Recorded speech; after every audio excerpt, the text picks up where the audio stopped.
আজকে প্রথম ক্লাসে আসার বসার তৌফিক দান করেছেন। সবাই অন্তর থেকে দিল থেকে শুকরিয়া আদায় করে আলহামদুলিল্লাহ। আলহামদুলিল্লাহ। তো আমি শুরুতেই আপনাদের সবাইকে, যারা উপস্থিত হয়েছেন, সবাইকে আন্তরিক অভিনন্দন জানাই এবং কৃতজ্ঞতা প্রকাশ করছি এজন্যই যে শত শত মানুষের ভিড়ে আপনারা আল্লাহ পাকের কালাম, এটার গূঢ় তত্ত্ব, রহস্য এবং গভীর ভাবে এটার মানি, মর্ম বোঝার জন্য আপনারা একটা কোর্সে এসেছেন। অনেকে ভর্তি হয়েছেন আলহামদুলিল্লাহ, আমাদের অধিকাংশই। সম্ভবত আমাদের প্রতি ব্যাচে আমাদের 15 জন হয়, 15 জন প্লাস হয়। এই কোর্সে অলরেডি আপনারা 11 জন 12 জন ভর্তি হয়েছেন আলহামদুলিল্লাহ। তো যাই হোক, সবার প্রতি কৃতজ্ঞতা প্রকাশ করছি এবং আপনারাও শুকরিয়া আদায় করা দরকার যে আল্লাহ তাআলা আপনাদেরকে যাচাই বাছাই করে এত মানুষের ভিড়ে, শত শত মানুষের ভিড়ে আপনাদেরকে কবুল করেছেন একটা কোর্সের জন্য, এবং অত্যন্ত মূল্যবান এই কোর্সটা। ইনশাআল্লাহ আপনারা যখন এই কোর্সটা শেষ করবেন, এই বালাগাত কোর্সটা, তখনই এটার মর্মটা বুঝতে পারবেন যে আসলে আমরা তো অনেক মূল্যবান একটা ফন, একটা শাস্ত্র আমরা হারাতে চলেছি, এবং আমরা এটা আরো আগে থেকেই পড়া দরকার ছিল এবং এটা পড়া উচিত আল্লাহ পাকের কালাম বোঝার জন্য, আল্লাহ পাকের কোরআন বোঝার জন্য, এটার মর্ম উদ্ঘাটনের জন্য বালাগাতটা কি পরিমাণ প্রয়োজন। এটা আপনি 30টা ক্লাসে আপনি কতটুকু নিতে পারেন আমি জানি না, তবে এতটুকু নিশ্চিত করে বলতে পারবো যে ইনশাল্লাহ আপনি এই 30টা ক্লাস করার পর আপনি এতটুকু বলতে পারবেন যে হ্যাঁ, বালাগাতটা আসলে আমাদের জন্য অনেক শেখা জরুরি, এবং আমি এটা নিয়ে ভবিষ্যতে সামনে মেহনত করব, আমি আরো পড়বো। যে পিডিএফ শিট গুলো পেয়েছি, এত সুন্দর সাজানো গোছানো একটা কোর্স, তারপরে ভিডিও রেকর্ড গুলো আছে, সেগুলো আপনি ভবিষ্যতে আরো পড়ার জন্য আপনার ইচ্ছা জাগবে। এবং আমাদের বিগত ব্যাচের সাথী ভাইয়েরা যেই রিভিউ গুলো দিয়েছেন, আমি আশা করি তার চেয়ে ভালো রিভিউ গুলো আপনাদের জবান দিয়ে আসবে, এটা আমি আশা রাখি। যদি আপনারা ইনশাল্লাহ এই কোর্সটা শেষ করেন, এটা আশা রাখি ইনশাল্লাহ। তো আমি কথা দীর্ঘায়িত করব না। বালাগাত কি, কেন, কি উদ্দেশ্য, কেন প্রয়োজন, এই ব্যাপারে সংক্ষিপ্ত কিছু আলোচনা করবো। অলরেডি আমাদের এখানে আছে লেখা, এটা আপনারা অনেকেই দেখেছেন। আমরা জাস্ট আজকে একটু মুজাকারা করব। হ্যাঁ, শুধু একটু মুজাকারা করার জন্যই আমি আগের লেখাগুলো এখানে এনেছি। আমাদের আগের ওরিয়েন্টেশন ক্লাস আপনারা দেখেছেন বিগত ব্যাচের, এটা এখনো ফেসবুকে আছে, আপনাদের অনেককে দিয়েছি। তো এখানে আমি একটু বুঝাই দিই এখানে বিষয়গুলো। প্রথম কথা হচ্ছে, বালাগাত ব্যতীত আপনি কোরআনের মাফহুম, বুঝ, উদ্দেশ্য, বিষয় বুঝতে পারবেন না। আচ্ছা, এখন বালাগাতটা কি জিনিস?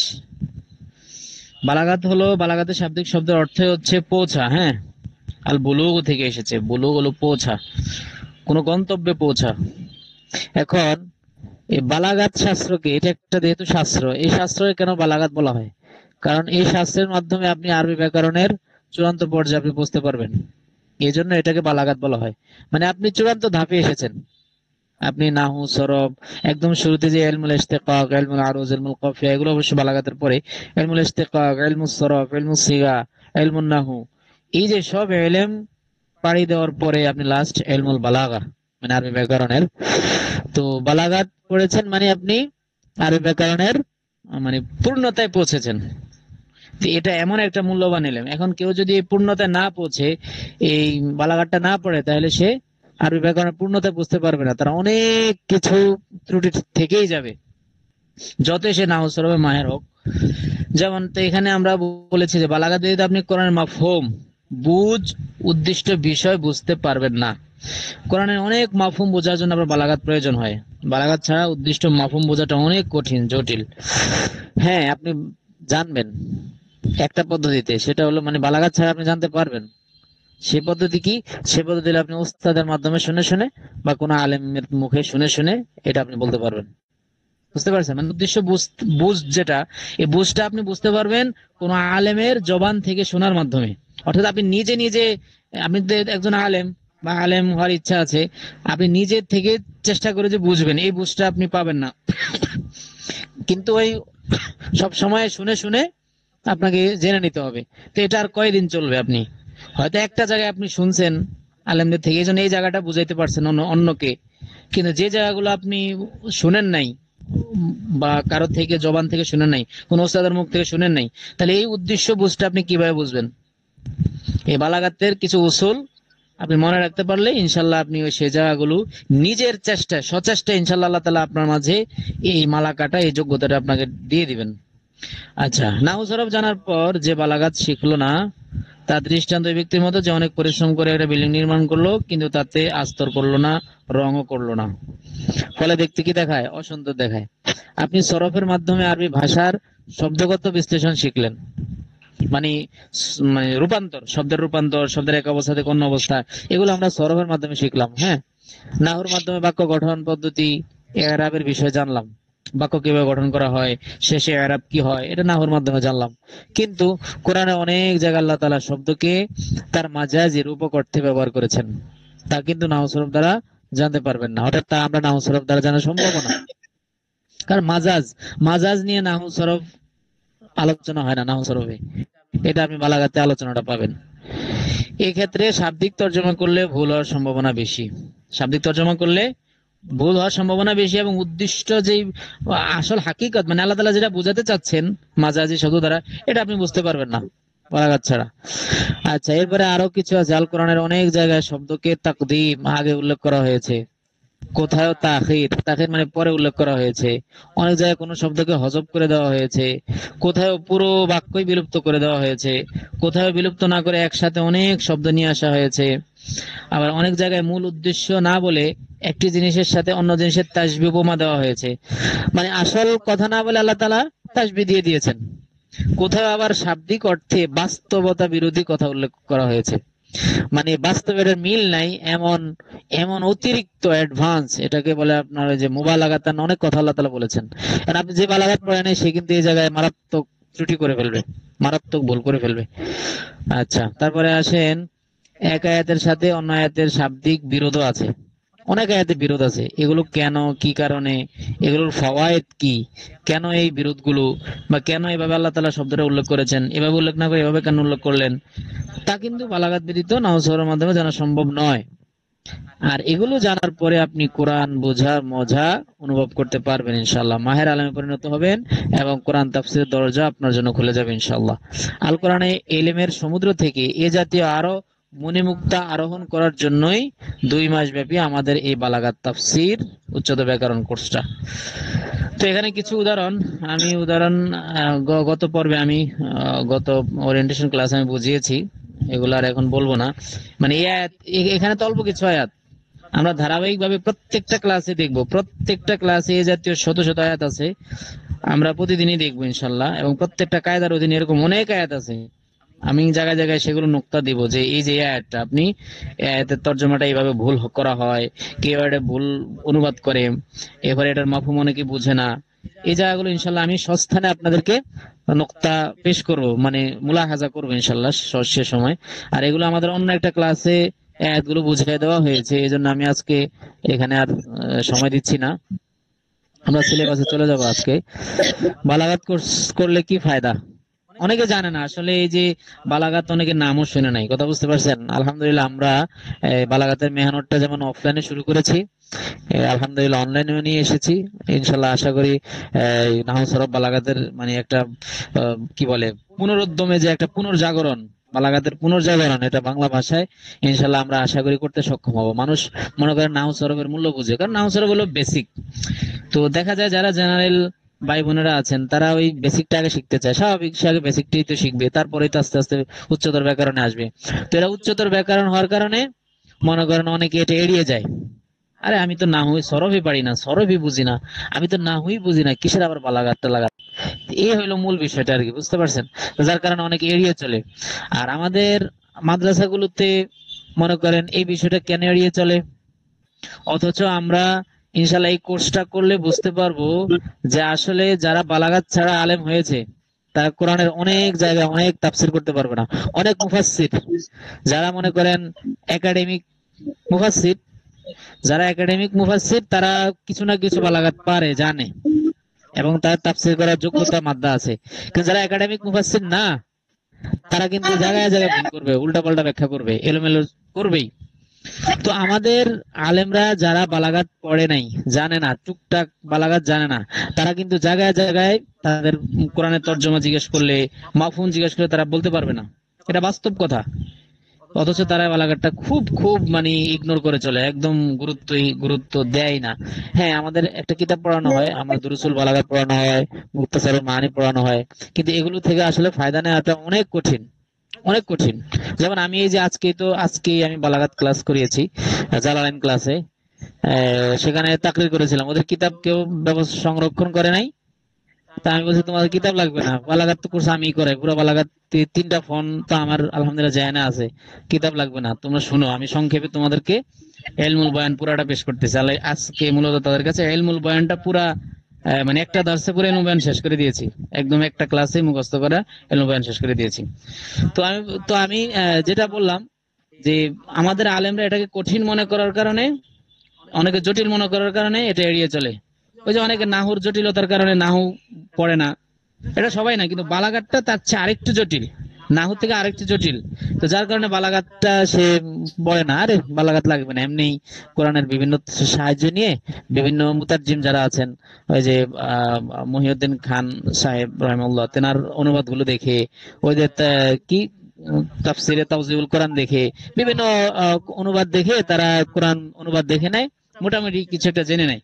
কিন্তু নিজে থেকে যে একটা যোগ্যতা তৈরি হওয়া, এটা কিন্তু হয় না।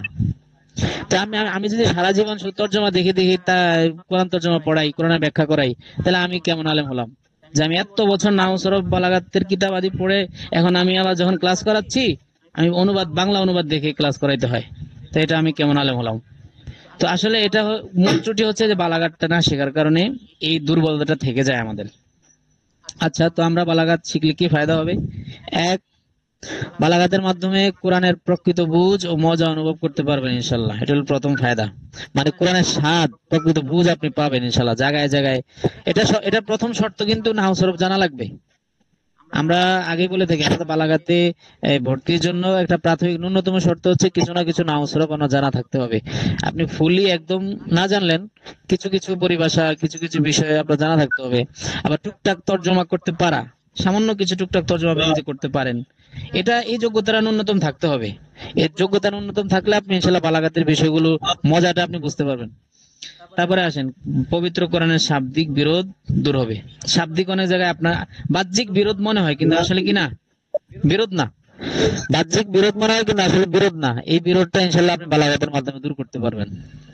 আল কোরআন যে মুজিজা, মানে এটা অক্ষমকারী, মানে এটা সাহিত্যিক দিক থেকে যে চূড়ান্ত পর্যায়ের, এবং এই কোরআন যে আপনি যে শেষ পর্যন্ত আরবরা এটা বলতে বাধ্য হয়েছে যে লাইসা হাদা কালামুল বাশার, এটা কিনা কালামুল বাশার না, এটা কোনো মানুষের কালাম হইতে পারে না। এটা তারা কিভাবে বুঝতে পারছে? মূলত এই সাহিত্যের দৃষ্টিকোণ থেকে বালাগাতের বিষয়গুলো তারা পর্যবেক্ষণ করে বুঝছে যে সুবহানাল্লাহ, এত চমৎকার ভাবে সাজানো গোছানো, এটা তো মানুষের পক্ষে সম্ভব না। উচ্চতর সাহিত্যিকতার বিষয়গুলো এত ভাবে ফুটে উঠেছে, এটা এটা পুরাটাই মানে এমন অলৌকিক ভাবে, যেটা মহান রবের পক্ষ থেকে হয়েছে, এটা কোনো মানুষের পক্ষ থেকে এইভাবে সাজানো সম্ভব না। অর্থাৎ আরবরা এটা দেখে বুঝতে পারছে এটা কোনো মানে ক্রিয়েশন, মানে কোন কি বান্দার ক্রিয়েশন না, এটা হইতে পারে না, বান্দা এভাবে করতে পারে না, এটা বান্দার পক্ষে অসম্ভব। যার কারণে আল্লাহ তাআলা তাদেরকে চ্যালেঞ্জ ছুড়ে দিয়েছে যে এই জাতীয় একটা সূরা নিয়ে আসো। প্রথমে বলছে একটা সূরা আনতে সক্ষম না, না প্রথম বলছে কোরআন নিয়ে এই জাতীয় হুবহু একটা কোরআন নিয়ে আসতে, তারা অক্ষম হয়ে গেছে। এটা সূরার চ্যালেঞ্জ দিয়েছে, এটা সূরা তারা আনতে পারে নাই। সর্বশেষ একটা আয়াত আনার কথা বলা হয়েছে, তারা সে একটা আয়াত আনতে সক্ষম হয়নি। তো সাহিত্যের সর্বোচ্চ শিখরে হচ্ছে এই কোরআন, এটা আপনি ইনশাল্লাহ বুঝতে পারবেন এই বালাগাত কোর্সটা করার পরে, এতটুকু অনুধাবন আপনার হবে ইনশাল্লাহ।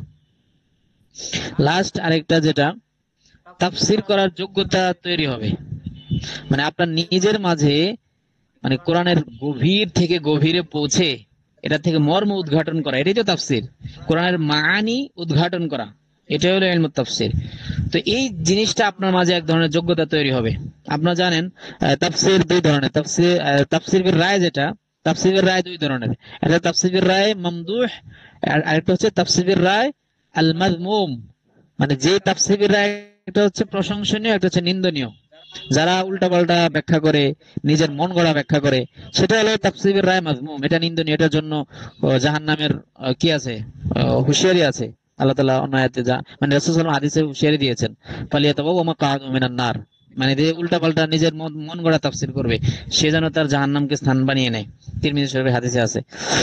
আর আরেকটা হচ্ছে তাফসীর বির রায় মামদুহ, মানে প্রশংসনীয় তাফসীর।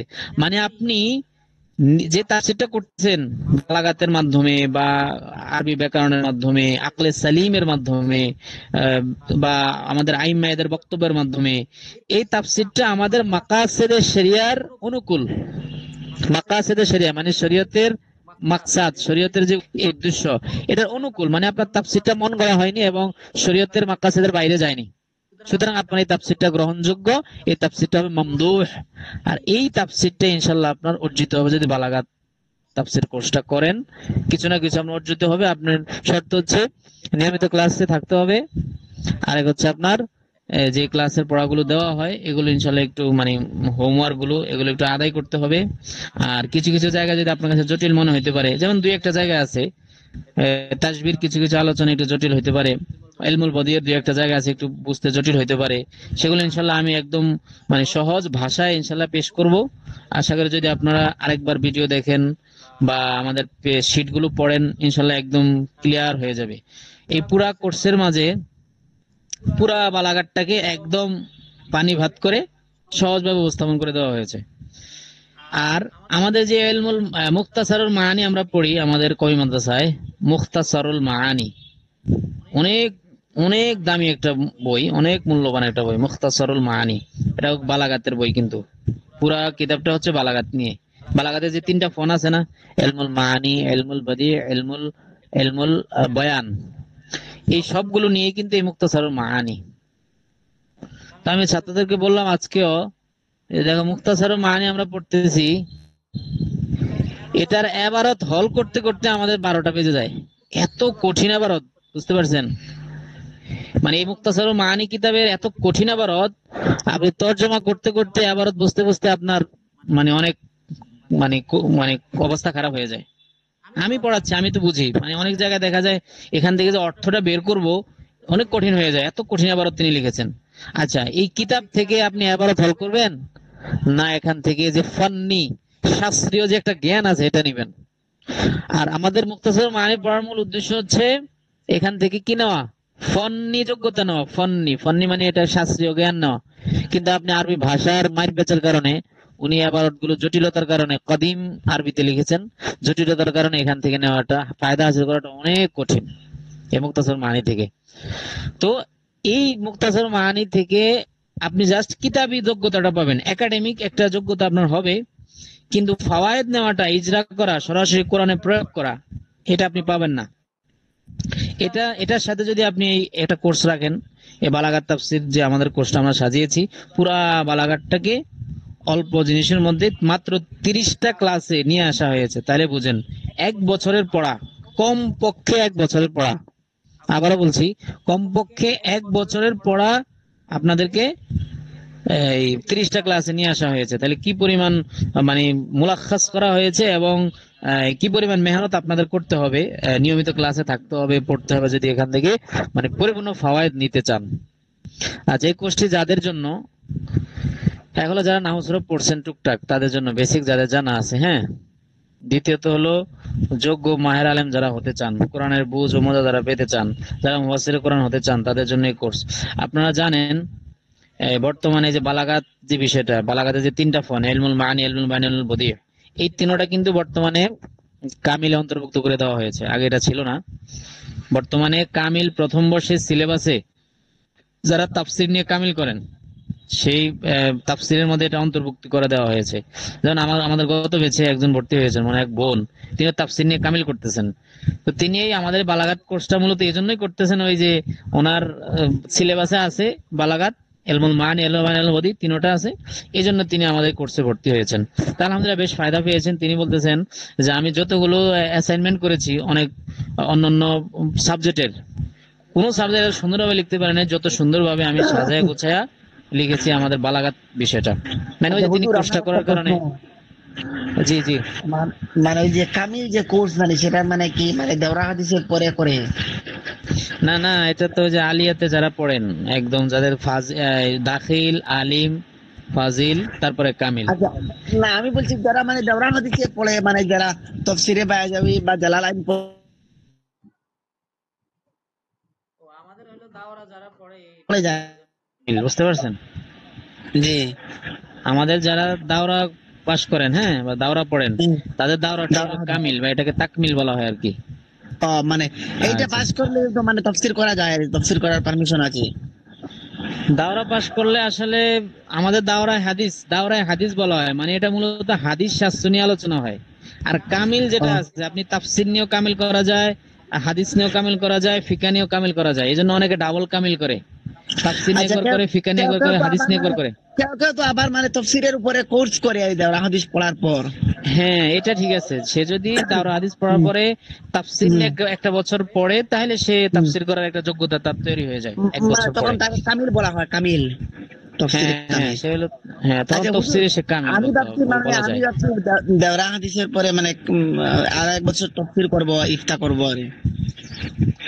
জি জি, ইনশাল্লাহ পড়তে পারেন, বেশি ফায়দা হবে ইনশাল্লাহ এক বছর আচ্ছা, তাফসীর পড়তে এরকম পারলে। মানে তো, আর তফসিরের কিছু কিছু কিতাব মানে দেওরা হাদিসের আগেও তো আছে, এই যে তফসিরে বাজাবি, তফসিরে জালালাইন, বাইজবি জালালাইন, আছে, হ্যাঁ, ওগুলো কাসাফ, এগুলো বেসিক কিছু আলোচনা, ইবনে হ্যাঁ কাসির। ওগুলো। হুম, আর তাফসীরের মধ্যে, তাফসীর বিভাগে আরো হুম, গুরুত্বপূর্ণ কিছু তাফসীর পড়ানো হয় আমাদের এই যে এক বছরের হুম, যে তাফসীরের কোর্স। আচ্ছা এক ঠিক আছে, বছরে। আমরা আমাদের আমাদের কোর্সের সংক্ষিপ্ত আলোচনা করি। আমাদের তার এক বছর কোর্স, আমাদের হলো মাত্র 2 মাসের কোর্স, সপ্তাহে 3 দিন ক্লাস হয়, হ্যাঁ। তো আমাদের সংক্ষিপ্ত সিলেবাসটা দেখাচ্ছি: এলমুল বয়ান, এলমুল মানি, আর এলমুল বয়ান, এলমুল মানি, এলমুল বদিয়ে। আচ্ছা বয়ান হুজুর, বয়ান আমাদের তিনবার কোন আসছে কোন এখানে। দিন ক্লাস হবে মানে? সপ্তাহে 3 দিন ক্লাস হবে, হ্যাঁ, আমাদের প্রতি ও, শনি, সোম, মঙ্গল, আর শনি সোম বুধ, এই 3 দিন। আচ্ছা, এই পুরা সংক্ষিপ্ত সিলেবাসটা একবার একটু খেয়াল করেন, তাহলে কাজে লাগবে। প্রতিদিন তো আমরা এগুলো আলোচনা করব না, আমরা ধারাবাহিক তখন ক্লাস চলতে থাকবে। এলমুল বয়ান, এলমুল মানি, এলমুল বাদিয়ে, এই তিনটা নিয়ে মূলত বালাগাত। বালাগাতের এই 3 ফনের, ফন বলতে শাস্ত্র, ফনের সকল ইস্তেলাহাত ও জরুরি কাওয়ায়েদ সহজে মুখস্থকরণ। প্রথমত হচ্ছে, এই ফোনের যদি আপনি কাওয়ায়েদ না জানেন, কিছু টুকটাক কায়দা কানুন এগুলো না জানলে আপনি কেমনে ইজরা করবেন? ইজরা করা তো কঠিন হয়ে যাবে। স্বাভাবিক, যে কোনো কিছু ইজরা করতে হলে আগে কিছু না কিছু টুকটাক আপনাকে জানা থাকতে হয়, মুখস্থ থাকতে হয়, যেটা আমরা না হতে আপনারা দেখেছেন যে কিছু কায়দা কানুন আগে জানতে হয়, জানা জানা থাকার পরে পরে আমরা ইজরা করলে এটা ফাওয়ায়েদটা বেশি হয়। প্রতিটি পরিভাষা ও কায়দার উদাহরণ সরাসরি কোরআনে দেখানো, অর্থাৎ ইজরা করা, এটাই হচ্ছে মেইন। এবং আপনি একটা কায়দা মনে করেন আপনার কাছে জটিল মনে হচ্ছে, হ্যাঁ, কথার কথা, এর সামনে আসবে, আজকের ক্লাসে আসে কিনা। তো যখন আমরা আয়াতটা দেখবো, আয়াতের মানেটা আপনি বুঝবেন, তখন আপনার কাছে মনে হবে ও এই কথা বলছে এখানে, এবং এই এই পরিভাষার দ্বারা এটা উদ্দেশ্য। মানে আপনি উদাহরণটা পড়লে, কোরআনের সাথে মিলিয়ে পড়লে আপনার কাছে খুব সহজ হয়ে যাবে ইনশাল্লাহ, এবং খুব মজাও লাগবে, ভালো লাগবে আপনার কাছে। আচ্ছা, পবিত্র কোরআনে প্রায় 2000+ আয়াত তামরিন।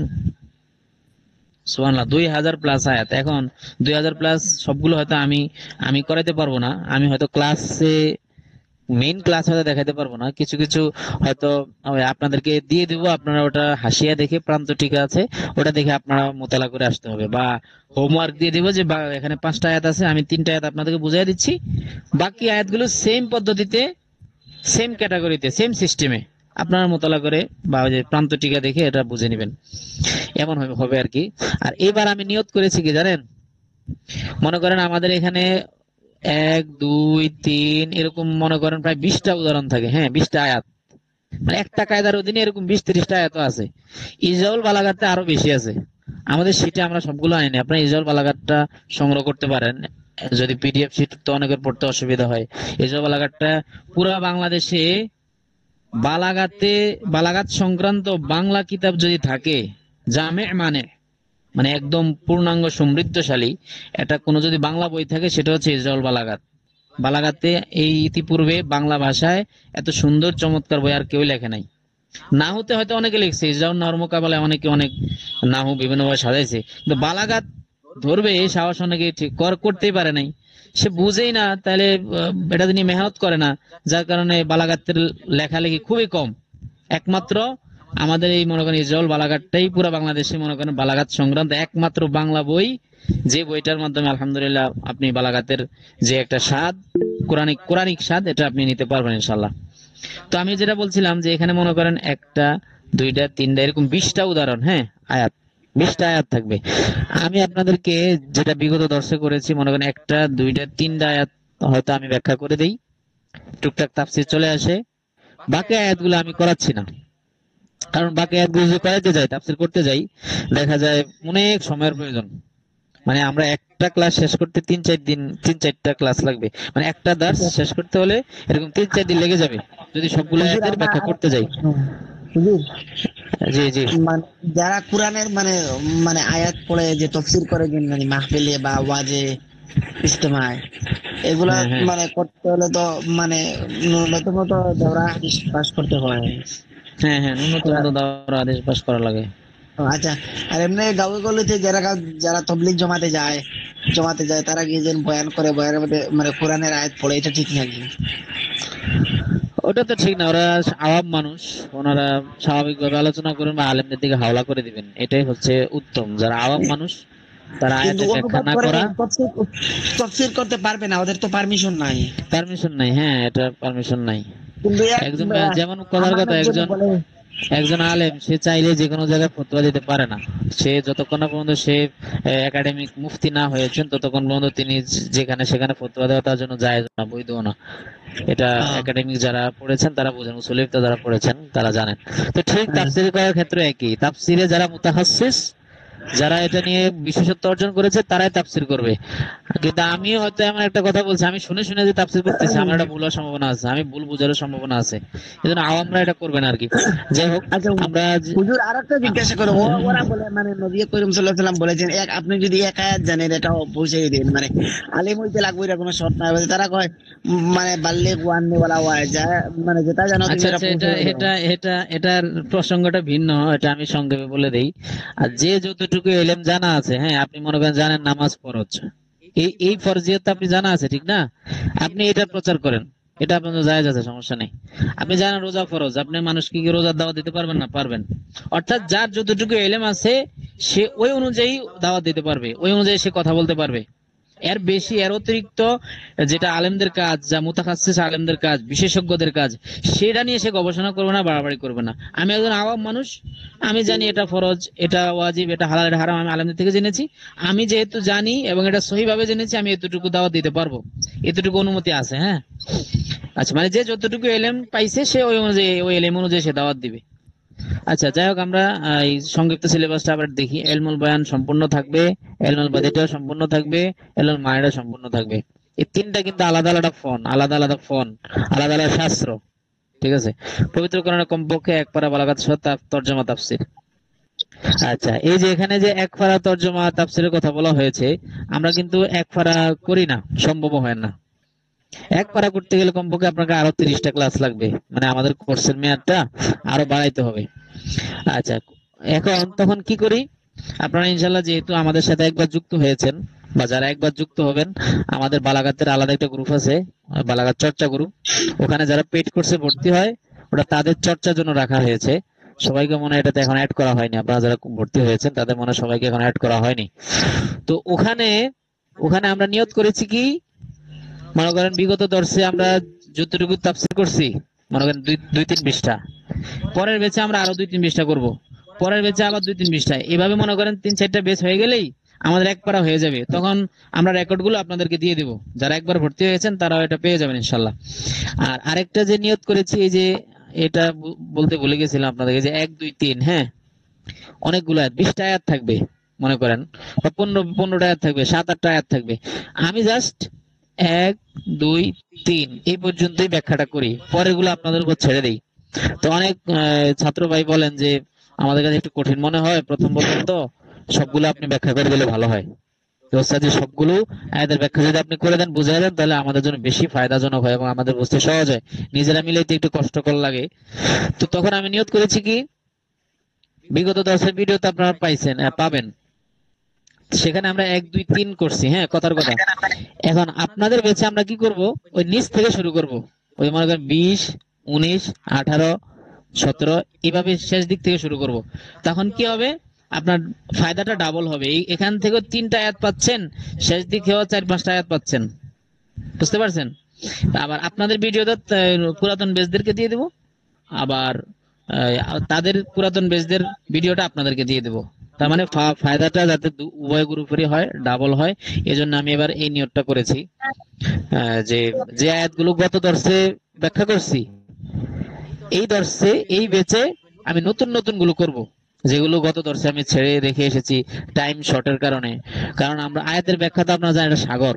কোরআনের তাফসীর এটা একটা সাগর, এই সাগরের ময়দানে এটার কোনো শেষ নাই। সারা দিন তাফসীর করলে আপনার তাফসীর শেষ হবে না, গভীর থেকে গভীরে পৌঁছা যাবে। আচ্ছা, অনেক ভাই এখানে মেসেজ করছেন, আসসালামু আলাইকুম। ওয়ালাইকুম আসসালাম। ফিস কত টাকা? ফিস তো হলো আমাদের হলো 950 টাকা 2 মাসে। হ্যাঁ, আর কোনো ফি নেই। 2 মাস না, আমাদের আরো বেশি যায়। 2 মাস 15 দিন যায়, প্রায় 2.5 মাস পড়তে হয়। গত ব্যাচের ভাইরা 3 মাস পড়ছেন। মানে দেখা যায়, কথার কথা, আমার অফলাইনে ব্যস্ততা থাকে, আপনারা জানেন আমি শুধু অনলাইনে থাকি না, আমাদের অফলাইনে কিতাব পড়াইতে হয়। ইফতা পর্যন্ত আমার ঘন্টা আছে, তো সেখানে আমার কিতাব মোতালা করা লাগে। মাদ্রাসা হঠাৎ মিটিং ডাকে, এই দেখা যায় মাঝে মাঝে 2-1টা ক্লাস মিস হয়। এই 2-1টা ক্লাস মিস হইলে দেখা যায় আরো 3-4 দিন বেড়ে যায়, আচ্ছা হুজুর, মাঝখানে আবার আপনি গ্যাপ পড়ে। ইফতাতেও পড়াননি হুজুর?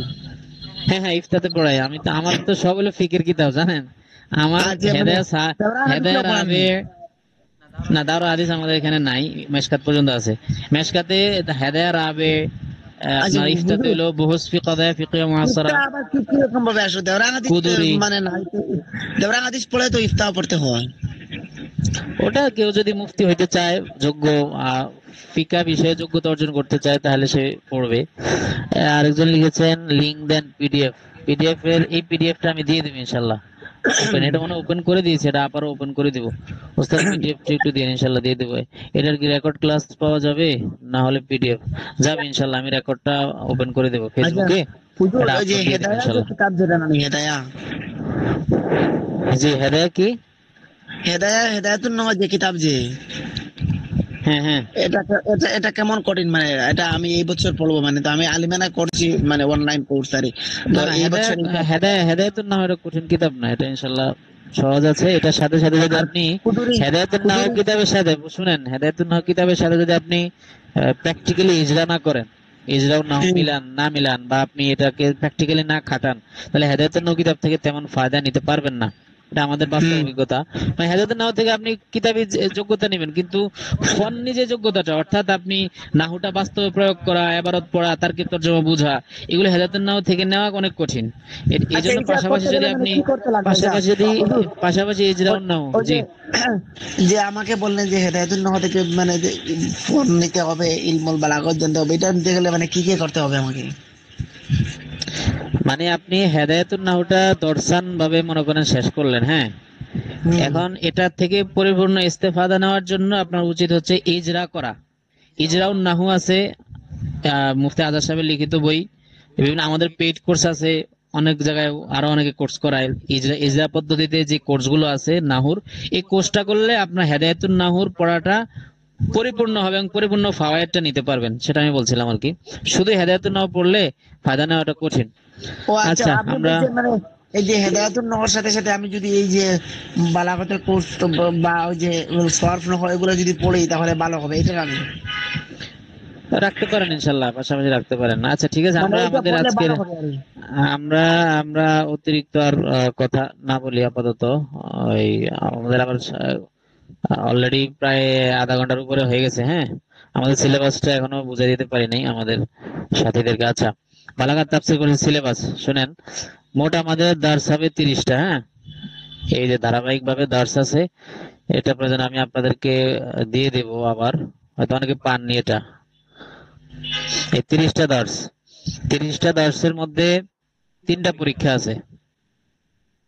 পরীক্ষাগুলো অনেকে দিতে চায় না, আমাদের অভিজ্ঞতার আলোকে দেখলাম। যেমন পিছনের ব্যাচের ভাইরা, হ্যাঁ কয়েকজন আছে খুব আগ্রহের সাথে পড়েন, 4-5 জন তারা পরীক্ষা দেন, কিন্তু সবাই পরীক্ষা দিতে চায় না, ভয় লাগে, কঠিন, জটিল, কঠিন, বা অনেকের কাছে নতুন, অনেকের কাছে এই ফন্টটা কি নতুন, এই শাস্ত্রটা নতুন। এই কারণে জাস্ট, আচ্ছা মনে করেন আপনার কাছে, আপনি যখন কায়দা শিখেছেন, হ্যাঁ, সর্বপ্রথম কায়দা পড়ছেন, আমপারা পড়ছেন, এগুলো প্রথম প্রথম জটিল মনে হয়েছে না, কিন্তু আপনি পড়ার পরে এগুলো এখন কি আর জটিল আছে? ইলমুল কিরাত আপনার কাছে মাখরাজের বিষয়গুলো কত সহজ হয়ে গেছে এখন, যারা পড়ছেন তাদের কথা বলছি। না, সরবটা কি কঠিন মনে হয়েছে প্রথম প্রথম, নাহুটা কত কঠিন মনে হয়েছে, যখন আপনি ইজরা করেছেন, ভালোভাবে পড়েছেন, এখন এটা আপনার কাছে সহজ হয়ে গেছে। তো বালাগাতটা আপনার কাছে এই প্রথম, এখন আপনি যদি এটা আরেকটু ভাবেন, আরেকটু পড়েন, দেখা যায় এটা একদম সহজ হয়ে যাবে ইনশাল্লাহ।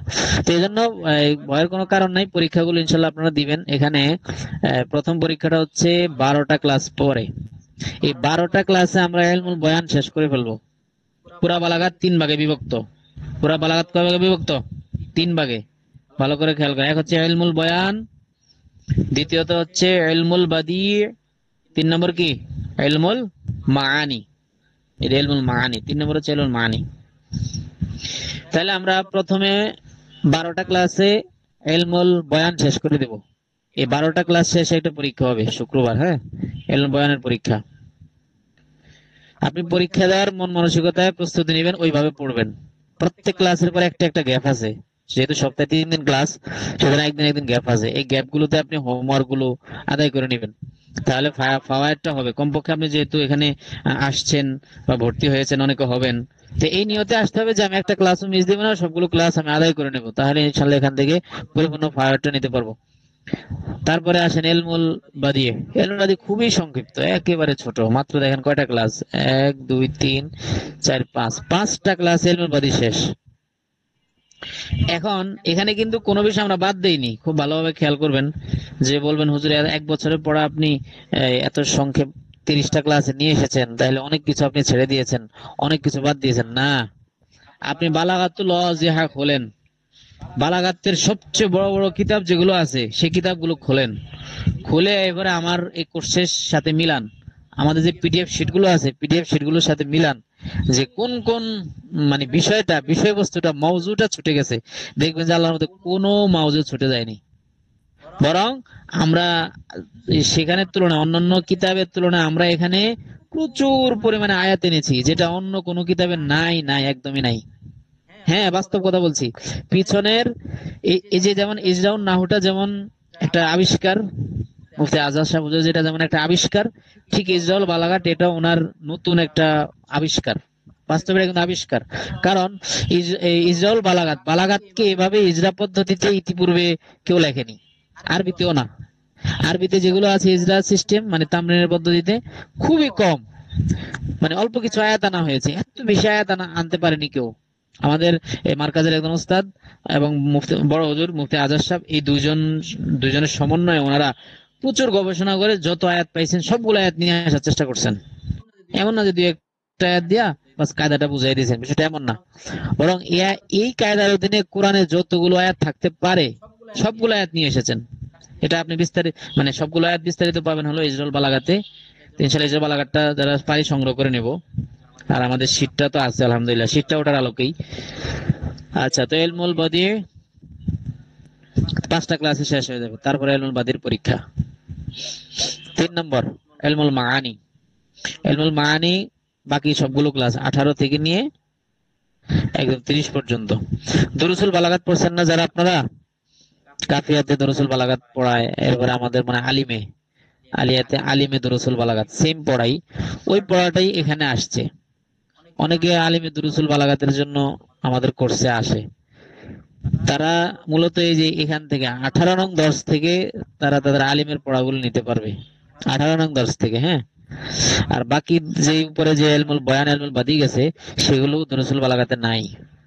আচ্ছা, তো ইলমুল বাদির আলোচনাগুলো সহজ আছে, আর ইলমুল মানির আলোচনা সহজ আছে, এর নাহুর সাথে অনেকটা মিল আছে। ইলমুল মানির আলোচনা সহজ আছে, এই জন্য শেষে আনা হয়েছে। হ্যাঁ, শেষে আনা হয়েছে। এবং এখন আবার বলবেন যে তার হুজুর আগে তো ইলমুল মানিটা আনার কথা ছিল, এখানে আমরা ইলমুল মানি শেষে এনেছি কেন? জমহুর উলামায়ে কেরাম বুলাগা যারা আছে, যারা বালাগাত শাস্ত্রবিদ যারা আছেন, তারা সর্বপ্রথম ইলমুল বয়ানের আলোচনাটা করেছেন অধিকাংশরাই। এই যে ইলমুল বয়ানের আলোচনা তারা আগে এনেছেন, তারপরে কার আলোচনা এনেছেন? ইলমুল বাদি, তারপরে লাস্টে তারা এনেছেন হলো ইলমুল মানির আলোচনা। তো আমরা ওই জমহুর আলেমদের অনুসরণ করেই এটা করছি, ঠিক আছে। কিন্তু বা আমরা যেটা পড়ি আমাদের কই মাদ্রাসা মুক্তাসর মানে সরে ব্যাখ্যাতে পড়ানো হয়, এবং আপনার এই জালালাইনে পড়া হয় মুক্তাসর মানে দ্বিতীয় খণ্ড। ওই মুক্তাসর মানি তিনি আবার অন্যভাবে সাজাইছেন। তিনি আগে আনছেন ইলমুল মানি, পরে ইলমুল বয়ান, লাস্টে একদম শেষে ইলমুল বাদিয়ে। যাক, আমরা জমহুর আলেমদের মত অনুযায়ী আলহামদুলিল্লাহ আমাদের এই কোর্সটা দর্শগুলো আলহামদুলিল্লাহ সাজিয়েছি। 3টা পরীক্ষা, বেশি পরীক্ষা নিচ্ছি না। বেশি পরীক্ষা অনেকের কাছে বিরক্তিকর মনে হতে পারে, এই জন্য আমরা অতিরিক্ত পরীক্ষা এড়িয়ে গেছি। মেইন 3টা পরীক্ষা ছিল, এই পরীক্ষা আমরা নিচ্ছি। আর যারা আমাদের থেকে সনদ নিতে চান, হ্যাঁ, কোর্সে সে যে আমি বালাঘাটের একটা সনদ চাচ্ছি, তো তাদের জন্য সবগুলো পরীক্ষায় অংশগ্রহণ করা বাধ্যতামূলক। সবগুলো পরীক্ষায় অংশগ্রহণ করা বাধ্যতামূলক, এবং পরীক্ষা দিয়ে ভালো ফলাফল করা বাধ্যতামূলক। মানে ভালো ফলাফল করলে তখন আমরা আপনাকে একটা সনদ দেব, সনদ দিতে পারি, নতুবা সনদ দেওয়ার এজাজত নাই। যদি আপনি ভালো পারেন, এই কোর্সটা করার পরে যদি আপনি মেহনত করেন এবং পরীক্ষাগুলো ভালো রেজাল্ট করেন, এবং দেখতে পাচ্ছি যে না আপনার খাতাগুলো সুন্দরভাবে সাজিয়েছেন, লিখেছেন, তখন ইনশাল্লাহ আমরা আপনাকে সনদ দেব, যদি যাদের প্রয়োজন হয়, সবাইকে না। একজন লিখেছেন ওস্তাদ মুআল্লিমুন নাহু, এটা কেমন কিতাব? মুআল্লিমুন নাহু সম্ভবত আমাদের মার্কাজেরই একজন উস্তাদ ছিলেন। আহ হুজুরের নাম তো মনে আসতেছে না। মার্কাজুল হেদায়ার উনি প্রতিষ্ঠা করেছেন। তিনি মার্কাজুল হেদায়ার আগে উস্তাদ ছিলেন, পরে তিনি আলাদা মাদ্রাসা করেছেন। অনেকগুলো কিতাব লিখেছেন, এসো কিভাবে তারকিব শিখবো, কিভাবে নাহু, এসো নাহু শিখি, এই যে মুআল্লিমুন নাহু, এটাও তিনি লিখেছেন। আমি ঘেটে দেখিনি, খুঁজে দেখিনি, তবে এতটুকু বলতে পারি, কিছু কিছু জায়গায় তিনি যেটা করেছেন, মানে ইজরা পদ্ধতি হুবহু ইজরাউন নাহুর মানে অবিকল। ইজরাউন নাহু এটা তো মুফতি আজাদ সাহেবের আবিষ্কার, ঠিক না? মুফতি আজাদ সাহেবের প্রবর্তন। ওই ইজরাউন নাহু থেকে হুবহু নকল করে অনেক ইজরা তিনি বানিয়েছেন, যেটা আমি কয়েকটা দেখেই নজর বুলে এটা বুঝতে পারছি। বাকি আল্লাহু আলাম, আমি বলতে পারছি না, কারণ ইজরা সিস্টেমে সর্বপ্রথম কিতাব লিখেছেনই হলো মুফতি আজাদ সাহেব। যাই হোক, এলমুল মানি সহ পুরো বালাগাতের উপর লিখিত ফাইনাল পরীক্ষা। আমি এখন এখানে আপনাদেরকে এলমুল পুরা বালাগাতের চকটা, সংক্ষেপে একটু চকটা দেখাচ্ছি। গত ওরিয়েন্টেশন ক্লাসও দেখিয়েছি, আজকে একটু দেখাই যাতে আপনার আবার মনে চলে আসে। পুরা বালাগাতটা 3 ভাগে বিভক্ত। এক, এলমুল বয়ান, শুধু বয়ান লিখলাম, হ্যাঁ, বয়ান। প্রত্যেকটা সংজ্ঞা দিয়ে আমি বুঝাই দিচ্ছি এখনই। বয়ান, তারপর হলো বাদি, এলমুল বাদি আর কি, বাদি লিখলাম শুধু, হ্যাঁ। 3 নম্বর হচ্ছে মাআনি, মানে এলমুল মাআনি। আমার স্ক্রিন দেখা যায়? একটু জানাবেন তো।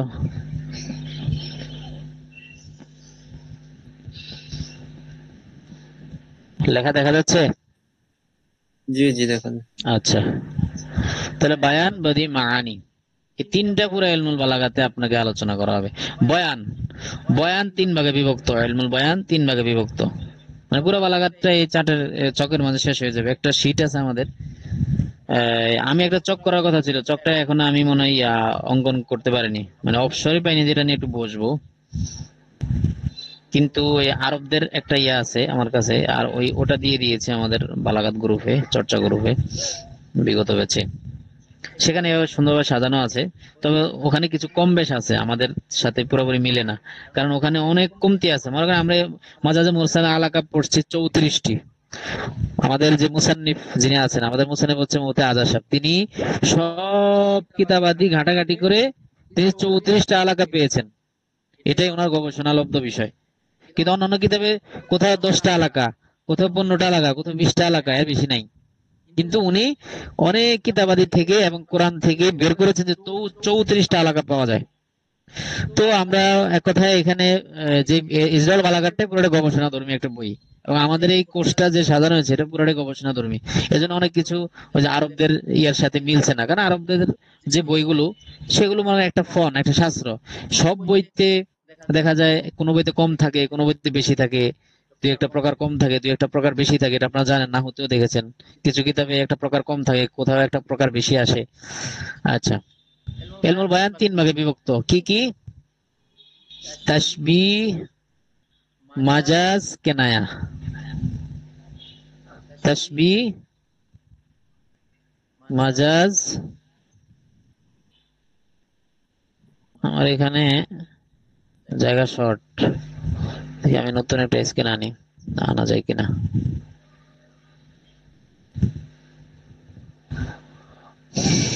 আল্লাহু আকবার।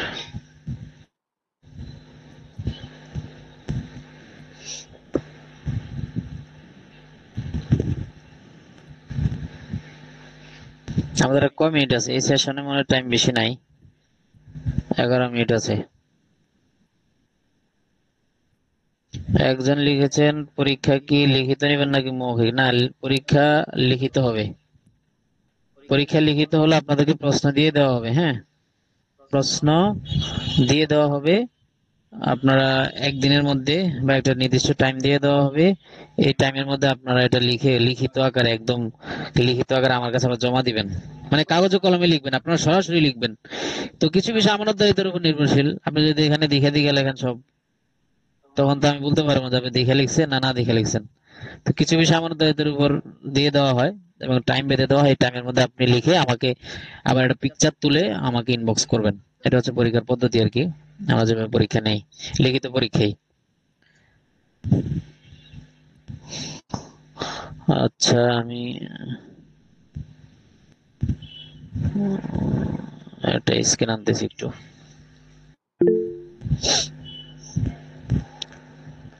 ওস্তাদ জি, মুখতাসার কিতাব লিখেছেন। মুখতাসার এই কিতাবটি পড়লে সরফ ও নাহু কি পারা যাবে? দয়া করে জানাবেন। মুখতাসার কিতাব মানে হলো মুখতাসার, সংক্ষিপ্ত। ইজরাউন নাহু, ইজরাউস সরফ, এই দুইটার সংক্ষিপ্ত রূপ। ঠিক আছে, আপনার কাছে যদি ইজরাউন নাহু ইজরাউস সরফ থাকে তাহলে আর মুখতাসার দরকার নাই। আর যদি মনে করেন না আমার ইজরাউন ইজরাউ নাহু সংরক্ষণ করা আমার জন্য কঠিন, টাকা পয়সা যেহেতু দুইটার মূল্য বেশি, আমি মুক্তাসার কিতাব নিয়ে মানে কাজ সারবো। আমাদের নাহু কোর্সের জন্য মুক্তাসারটাই যথেষ্ট। আর যদি আপনি আরো অ্যাডভান্স লেভেলে অতিরিক্ত আলোচনা দেখতে চান, যেটা এই জন্য হতে আছে কিছু কিছু বিষয়, অনেক গুরুত্বপূর্ণ কিছু বিষয় যেটা মুক্তাসারে নাই। মুক্তাসারে জাস্ট 20 দিনের কোর্সের জন্য। যারা 20 দিনের কোর্স করে আমাদের রমজানে, আবার 10 দিনের কোর্স করে, তো 10 দিনের কোর্সের জন্য, 20 দিনের কোর্সের জন্য বেটার হচ্ছে মুক্তাসার কিতাবটা। কিন্তু যারা আরো বেশি অ্যাডভান্স লেভেলে গবেষণা করবে, অ্যাডভান্স লেভেলে নাউজকে পূর্ণাঙ্গ ভাবে জানতে চায়, তাদের জন্য ইজরাউন নাহু ইজরাউস সরফ এটাই সংরক্ষণ করা উচিত। আচ্ছা, তো আমরা এখানে যে জিনিসটা দেখাচ্ছিলাম সেটা হলো ইলমুল বয়ানের 3টা প্রকার। হ্যাঁ, ইলমুল বয়ানের 3টা প্রকার আমরা দেখব। তাশবিহ, মাজাজ, কিনায়া। তাশবিহ,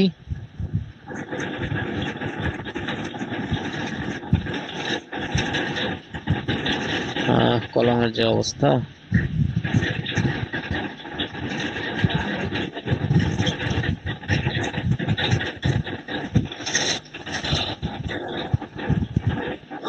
আচ্ছা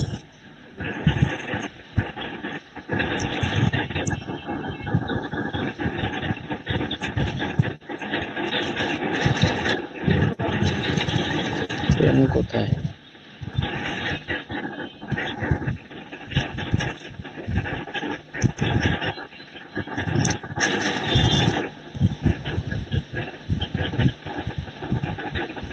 হ্যাঁ, এবার ঠিক আছে, এবার অঙ্কন করাটা সহজ হবে।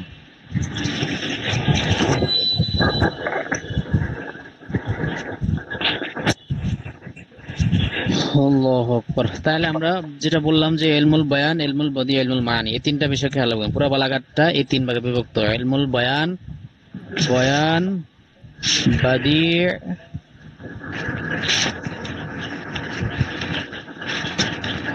পুরা বালাগাতটার প্রকার দেখাচ্ছি। ইলমুল বয়ান, ইলমুল বদি, ইলমুল মানি। ঠিক আছে, ইলমুল মানি। তো বয়ানটা 3 প্রকার। আচ্ছা, বয়ান কাকে বলে একটু একটু বলি। ইলমুল বয়ান কাকে বলে? বক্তা নিজের বক্তব্যটাকে, একই বক্তব্যকে, একই মানাকে ভিন্ন ভিন্ন পদ্ধতিতে উপস্থাপন করা। বুঝতে পারেন, এটাকে ইলমুল বয়ান বয়ান বলে। মানে বয়ানবাজি করা। বয়ান মানে কি? বয়ানবাজি করা। একই কথা, একই বক্তব্য আপনি ভিন্ন ভিন্ন আঙ্গিকে, ভিন্ন ভিন্ন পদ্ধতিতে, ভিন্ন ভিন্ন সিস্টেমে আপনি উপস্থাপন করলেন, এটাকে বলে ইলমুল বয়ান। আচ্ছা, আর বদি, বদি কাকে বলে? বদি শব্দের অর্থ হলো অনুপম। মানে আপনি বাক্যকে শাব্দিক ভাবে, অর্থগত ভাবে এত সুন্দর ভাবে চমৎকার করা, অলংকৃত করা, এটাকে বলে ইলমুল বদি। মানে কোন একটা বাক্যকে আপনি শাব্দিক ভাবে এবং মানাগত ভাবে, অর্থগত ভাবে অলংকৃত করবেন যে শাস্ত্রের মাধ্যমে, সেটাই কি বলে? ইলমুল বদি বলে। কার কার যেন আওয়াজ আসে, একটু মিউট হয়ে থাকবেন, হ্যাঁ। আচ্ছা, তো পরে আসেন মাআনি। মাআনি কাকে বলে? ইলমুল মাআনি বলা হয় বক্তা তার বক্তব্যকে মুক্তাজাল হাল অনুযায়ী পেশ করা। মুক্তাজাল হাল বুঝেন? মুক্তাজাল হাল বলা হয় অবস্থার চাহিদা অনুযায়ী। মনে করেন আপনারা হলেন বড় মানুষ, হ্যাঁ, আপনাদের সামনে আমি, আপনাদের অবস্থা হলো আপনারা বড় মানুষ, আপনারা আমার জটিল কঠিন কথা বুঝবেন, তাহলে আপনাদের সামনে আমার ভাষা হবে, ভাষাগত বিষয়টা হবে একরকম, ভাষার কোয়ালিটি হবে একরকম, বক্তব্য হবে একরকম। আবার মনে করেন আমার সামনে যে শিশুরা থাকে, শিশুদের সামনে আমি বলাঘাত পেশ করতেছি বা শিশুদেরকে আমি কোর্স করাচ্ছি, তখন তাদের অবস্থা অনুযায়ী আমার বক্তব্যটা হবে আরেকটু শিথিল, আরেকটু নরম, আরেকটু সহজ ভাষায়, আরো সংক্ষিপ্ত, আরো যাতে যাতে তাদের জেহান বিগড়ে না যায়। এই যে আমি কি করলাম, আপনারা বড় মানুষ, আপনাদের সামনে এক ধরনের বক্তব্য দিলাম একই বিষয়টাকে, আবার একই বিষয়কে ছোটদের সামনে বা অন্য একটা পরিস্থিতিতে অন্যভাবে দিলাম। এই যে যে শাস্ত্রে এই জিনিসটা নিয়ে আলোচনা হয়, এটা ইলমুল মাআনি। বুঝতে পারছেন? মানে অবস্থার চাহিদা অনুযায়ী বক্তব্যকে পেশ করা, এটাকে ইলমুল মাআনি বলে। আর এটাই দেখবেন যে আল্লাহ তাআলা একই বিষয়টাকে ভিন্ন ভিন্ন জায়গায়, ভিন্ন ভিন্ন প্রেক্ষাপটের কারণে ভিন্ন ভিন্ন লফজ ব্যবহার করেছেন। আপনি দেখবেন কোরআনে অনেক জায়গায় আছে একই কথা, কিন্তু লফজের পরিবর্তন। তখন আমরা বলি যে ও, তাহলে এটা মনে হয় কোরআনে কি বিরোধ দেখা দিয়ে গেল। এই যে আপনি মানিটা বুঝলে আপনি এই বিরোধটা আপনার কাছে মনে হবে না। কোথায় আছে হুদাল্লিন নাস, কোথায় আছে হুদাল্লিল মুত্তাকিন, আছে না? এই যে এখন বিরোধ মনে হচ্ছে কিনা, কি রে, কোরআন একবার বলা হয়েছে হুদাল্লিন নাস, এটা মানুষের জন্য হেদায়েত, আবার আরেক আয়াতে বলা হয়েছে এটা হুদাল্লিল মুত্তাকিন, এটা মুত্তাকিদের জন্য হেদায়েত। তাহলে যে বিরোধ হয়ে গেল না? মানুষের মধ্যে কিন্তু কাফেররা আছে। হুদাল্লিল নাস মানে কাফের মুশরিক সবাই। তো কাফেরদের জন্য কি এটা হেদায়েত কোরআন, আবার হুদাল্লিল মুত্তাকিন, মুত্তাকিদের জন্য হেদায়েত। তো এটা কোনটা কোন প্রেক্ষাপটে এসেছে, এটা জানা যাবে আপনার মানের মাধ্যমে। যে অবস্থার চাহিদা অনুযায়ী বক্তায় যে বক্তব্য পেশ করা হয় এবং এটা যে শাস্ত্রের মাধ্যমে জানা যায়, এটাকে বলে ইলমুল মাআনি। তো বুঝছেন বয়ান কাকে বলে, বাদী কাকে বলে, মাআনি কাকে বলে। এই তিনটার সমন্বয় কি? এই তিনটার সমন্বয়ে বালাগাত। আমরা যেহেতু সর্বপ্রথম বয়ান পড়বো, হ্যাঁ, ইলমুল বয়ান পড়বো সর্বপ্রথম, সুতরাং বয়ানের কথাটা বলছি। বয়ান তিন প্রকার। ইলমুল বয়ান কয় প্রকার? তিন প্রকার। এক, তাশবিহ। এক নম্বরটা কি? তাশবিহ। তাশবিহ মানে উপমা দেওয়া। ওই যে আমাদের ফ্রি ক্লাসে কিন্তু তাশবিহর আলোচনা চলতে, তাশবিহ মানে শেষ। ফ্রি ক্লাসগুলো দেখেন, বুঝছেন, ফায়দা হবে। ফ্রি ক্লাস করলে আমাদের পেইড কোর্স আপনার জন্য সহজ হয়ে যাবে। পরিভাষাগুলো ডাবল ডাবল আসবে, দুইবার দুইবার আসবে পরিভাষাগুলো। আচ্ছা, তাশবিহ। দুই নম্বর কি? মাজাজ। দুই নম্বর হলো মাজাজ। মাজাজ মানে কি? রূপক অর্থ। রূপক মানে শব্দকে যে জন্য গঠন করা হয়েছে ওই জন্য ব্যবহার না করে অন্য অর্থে ব্যবহার করা, কি বলে? মাজাজ। যেমন আমি উদাহরণ দিই, আমার বক্তব্য কথাগুলো খেয়াল করবেন। যেমন আইনুন অর্থ কি? চোখ না? আইনুন মানে কি? চোখ। এটা হলো হাকিকি অর্থ। মানে আইনুন শব্দটাকে চোখের জন্য গঠন করা হয়েছে, হ্যাঁ। এখন যদি আপনি আইনুন দ্বারা যদি ঝর্ণা উদ্দেশ্য নেন, আইনুন আরেকটা অর্থ আসে ঝর্ণা, মাজাজি অর্থ। তো আইনুন দ্বারা যদি আপনি ঝর্ণা উদ্দেশ্য নেন, তখন এটা হলো মাজাজ। কারণ এই আইনুন শব্দটাকে ঝর্ণার জন্য গঠন করা হয়নি। আইনুন শব্দটাকে কিসের জন্য গঠন করা হয়েছে? চোখের জন্য। বুঝতে পারছেন? চোখ বোঝানোর জন্য। সুতরাং এই আইনুন শব্দটাকে যখন আমরা ঝর্ণা বুঝাবো, তখন এটা মাজাজ বলা হবে, এটা রূপক অর্থে ব্যবহার হয়েছে। জারিয়া, আরেকটা উদাহরণ দিই। জারিয়া, জারিয়া অর্থ কি? নৌকা। জারিয়া অর্থ কি? নৌকা। জারিয়াতুন, যেটা প্রবাহিত হয়, চলে, নৌকাই তো চলে নদীতে। কিন্তু জারিয়া দ্বারা যদি আপনি বাদী উদ্দেশ্য নেন, বাদী, বাদী মানে আমাতুন, বান্দি বা দাসী, এটা যদি উদ্দেশ্য নেন তখন আপনার এটা এটা হচ্ছে মাজাজি অর্থ। কারণ জারিয়াকে গঠন করা হয়েছে নৌকা বোঝানোর জন্য, হ্যাঁ, কিন্তু আপনি এটা দূরবর্তী গায়রে মাউজুলাহু মানে যেই জন্য গঠন করা হয়নি এমন একটা অর্থে আপনি ব্যবহার করেছেন, যেটা আরবরা করে থাকে। জারিয়া দ্বারা তারা বান্দি বোঝায়, দাসী বোঝায়, সুতরাং এটা মাজাজ। তাহলে মাজাজ আপনারা বুঝেছেন যে শব্দকে মাউজুলাহু যে জন্য গঠন করা হয়েছে ওই জন্য ব্যবহার না করে অন্য অর্থে ব্যবহার করা, এটা হলো মাজাজ। এই মাজাজটা কিন্তু অনেক গুরুত্বপূর্ণ। পুরা বালাগাতের মধ্যে যদি আপনি মাজাজটা জানেন, অন্যগুলো না জানলেও মোটামুটি আপনি আপনার জিন্দগি পার করতে পারবেন। মানে কোরআন তর্জমার ক্ষেত্রে, অন্যান্য ক্ষেত্রে আপনি পার করতে পারবেন। যেমন আমাদের যে 1 বছর কোর্স আছে না, নাম সরফের 1 বছর কোর্স অফলাইনে, যেমন এই চলতেছে আলহামদুলিল্লাহ, খুব মেহনত চলতেছে, তারা বছর শুরুতে শুরু হয়েছে। সেখানে কিন্তু আমাদের শুধু মাজাজটা পড়ানো হয়। 1 বছর কোর্সে বালাগাতের কোনটা পড়ানো হয়? শুধু মাজাজটা পড়ানো হয়, বাকিগুলো পড়ানোর ওই সুযোগ থাকে না, বা এগুলো নিজেরা ব্যক্তিগতভাবে মোতালা করে নিতে হয়। লিঙ্ক শেষ। লিঙ্ক শেষে আমি আরেকটা লিঙ্ক দিচ্ছি, আলোচনা সংক্ষেপ করে দিব, বেশি টাইম নেব না, ইনশাল্লাহ এই লিঙ্কে আপনারা আসেন।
আসসালামু আলাইকুম।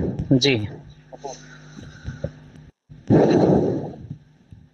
আমরা বলছিলাম যে মাজাজটা অনেক গুরুত্বপূর্ণ। হ্যাঁ, আমাদের মাদ্রাসায়ও মাজাজের আলোচনাটা বেশি করা হয় অন্যান্য আলোচনাগুলোর মধ্যে। তো আমরা তাসবিহ, মাজাজ, কেনায়া এই তিনটা কিসের প্রকার? ইলমুল বয়ানের প্রকার। ঠিক আছে, এই বয়ান 3 ভাগে বিভক্ত। এক হচ্ছে তাসবিহ, 2 নম্বর মাজাজ, 3 নম্বর তাসবিহ, 3 নম্বর কি কেনায়া, 3 নম্বর কি কেনায়া, তাসবিহ, মাজাজ, কেনায়া। আমি ইয়েতে সমস্যা হচ্ছে, এই জন্য ধারাবাহিকভাবে লিখতে পারছি না সুন্দর করে সাজিয়ে। কেনায়া, তাসবিহ, মাজাজ, কেনায়া আমাদের এই পরবর্তী পিডিএফ শিটে এগুলো আছে, সমস্যা নেই। তাহলে প্রথম ইলমুল বয়ানটাকে আমরা তিন ভাগে ভাগ করছি, এই তিনটা আলোচনায়, বাস এই তিনটা আলোচনায় পুরো ইলমুল বয়ান হবে। এখন মাজাজের একটা ভাগ আছে, সে মাজাজের ভাগটা ইনশাল্লাহ আমরা যথাস্থানে দেখবো। মাজাজের ভাগ, মাজাজের কয়েকটা প্রকার আছে। মাজাজ প্রথমত দুই প্রকার, মাজাজ লগী, মাজাজ আকলি। এগুলো আবার সংজ্ঞা সহ আমরা বুঝিয়ে দেবো, এতে মনে হয় আগামীকালের দার্সেই। আচ্ছা, তাশফিহ, মাজাজ, কেনা, বাস। ইলমুল বদিতে আসেন। পুরা ইলমুল বদি মাত্র দুই ভাগে বিভক্ত, আর কিচ্ছু না। এক হলো মুহসানাতুল লফজিয়া, মুহসানাতুল মানাউইয়া। এটা হলো শাব্দিক সৌন্দর্য। বদি মানেই তো কি, বাক্যকে সৌন্দর্য করার, অলংকৃত করার বিভিন্ন রীতিনীতি পদ্ধতি, ঠিক না? আমরা একটু আগে পড়ছি ইলমুল বদি বলা হয় বাক্যকে অলংকৃত করার, সৌন্দর্যমণ্ডিত করার বিভিন্ন রীতিনীতি পদ্ধতি জানা যায় ইলমুল বদির মধ্যে। তো এক হচ্ছে মুহসানাতে লফজিয়া বলে এটাকে, এক নম্বর প্রকার। ইলমুল বদির দুই নম্বর প্রকার হচ্ছে মুহসানাতে মানাউইয়া। প্রথম হলো লফজিয়াতুন, হ্যাঁ, লফজিয়াতুন। দুই নম্বর হচ্ছে মুহসানাতে মানাউইয়াতুন। সেম, শুধু একটা হলো লফজি শব্দগত, আর একটা কি মানান অর্থগত। আচ্ছা, এটা হচ্ছে মুহসানাতে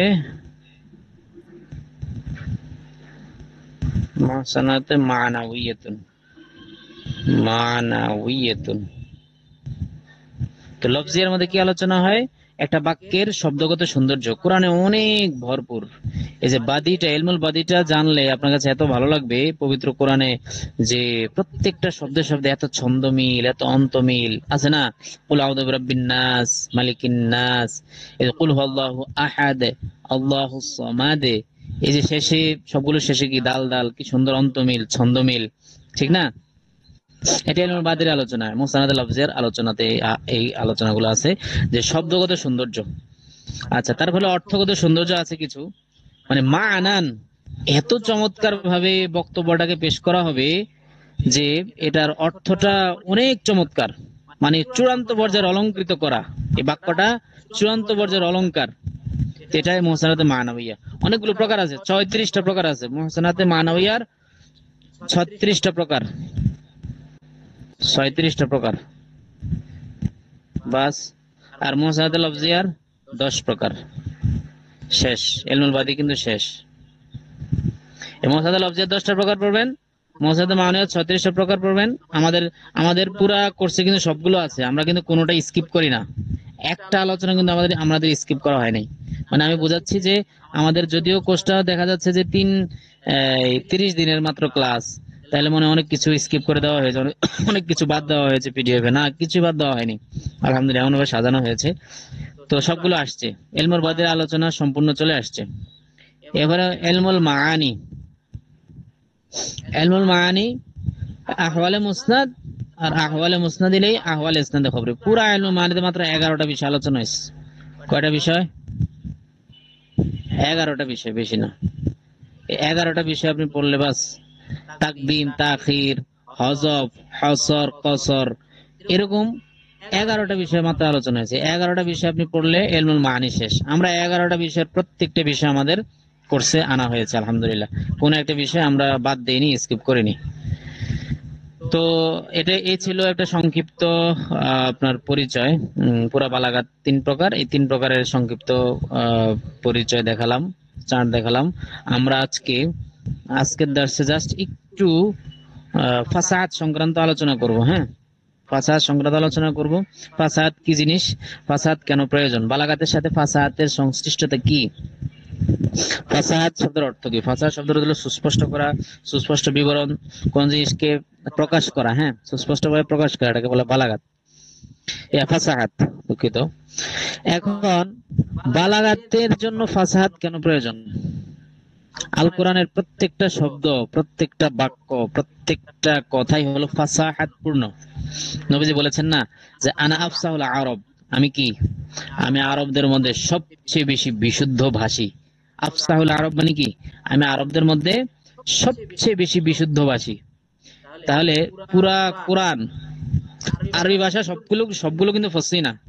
আরবি ভাষা পুরা সম্পূর্ণ আরবি ভাষা কিন্তু ফসিহ না, ফাসাহাতের খেলাফ অনেক আরবি ভাষা আছে, কিন্তু আল কোরআন, সমগ্র আল কোরআন ফাসাহাতপূর্ণ, মানে অধিক বিশুদ্ধ শব্দগত ভাবে, মানে কোনো এখানে জটিলতা নাই, কোনো মানে কি বলে শ্রুতি মাধুর্যতাহীনতা, তারপরে মানে কাঠিন্যতা, এগুলো কি দুর্বোধ্যতা, এগুলো কিছুই পবিত্র কোরআনে নাই। অর্থাৎ পবিত্র কোরআন সম্পূর্ণ ফাসাহাত যুক্ত, ফসিহ। এখন ফাসাহাতটা কি জিনিস? ফাসাহাত হলো কোন কালিমা কালিমা এবং কোন বাক্য অধিক বিশুদ্ধ হওয়া। এখন বিশুদ্ধটা কিভাবে হবে? আমি আবার বলছি, এই বিশুদ্ধ কিন্তু তাজবিদের বিশুদ্ধতা না।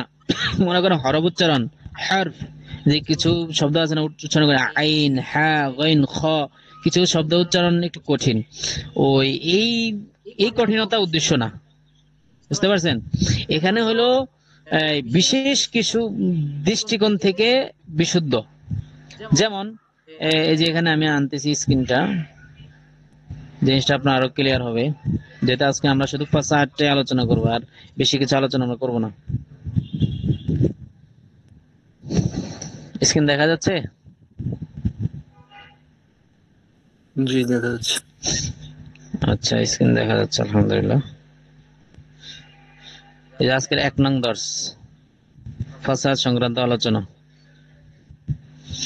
ফাসাহাত বালাগাতের সাথে ফাসাহাতটা খুব প্রাসঙ্গিক, আর ফাসাহাত বালাগাত পূর্বে মানানসই, তাই আগে ফাসাহাত সংক্রান্ত সংক্ষিপ্ত গুরুত্ব আলোচনা নিয়ে আসা হলো।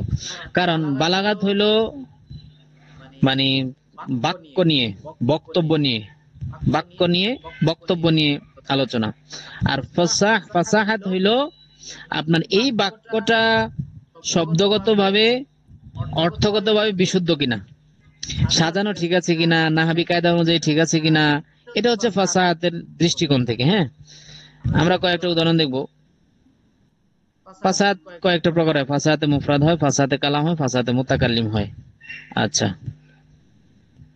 এরপর যে আমরা ফাসাহাতে মুফরাদের আলোচনাটা, এই যে এটা গুরুত্বপূর্ণ। মুফরাদ ফাসাহাত হওয়া মানে, মুফরাদ মানে একক শব্দ, একক শব্দ যুক্ত শব্দ আমরা পড়ছেন না, গোলাম ও জাইদিন, এটা মুরাক্কাব, ঠিক না? গোলাম ও জাইদিন হলো মুরাক্কাব, মুরাক্কাবে ইজাফি, গোলাম ও জাইদিন। কিন্তু যদি শুধু গোলামুন শব্দ বলি তাহলে এটা মুফরাদ, একক শব্দ। গোলামুন একজন গোলাম, কলামুন একটি কলম। তো মুফরাদ মুরাক্কাব আপনারা পড়েছেন নাহুতে। তো কোন মুফরাদ যদি ফাসাহাত হইতে হয়, তার জন্য 3টা শর্ত এখানে সংজ্ঞায় দিয়ে দিছে, সংজ্ঞার মধ্যে দিয়ে দিছে যে ফাসাহাতে মুফরাদ বলা হয় এই 3টা দোষ থেকে মুক্ত থাকা: 1 তানাফুরুল হরফ, 2 গরাবাত, 3 মুখালাফাতুল কিয়াস। এগুলো বাংলা পড়লে, এই যে বাংলা সংজ্ঞাটা পড়লে খুব বুঝে আসবে ইনশাআল্লাহ। একটু দেখেন, একটা বাক্য, একটা শব্দ যদি ফসিহ হইতে হয়, অধিক বিশুদ্ধ হইতে হয়, প্রথম শর্ত হচ্ছে তানাফুরুল হরফ থেকে বেঁচে থাকতে হবে। তানাফুরুল হরফ কি জিনিস? তানাফুরুল হরফ বলা হয় শব্দের এমন অবস্থাকে যা দ্বারা শব্দের শ্রুতি কটুতা, উচ্চারণজনিত কাঠিন্য সৃষ্টি হয়।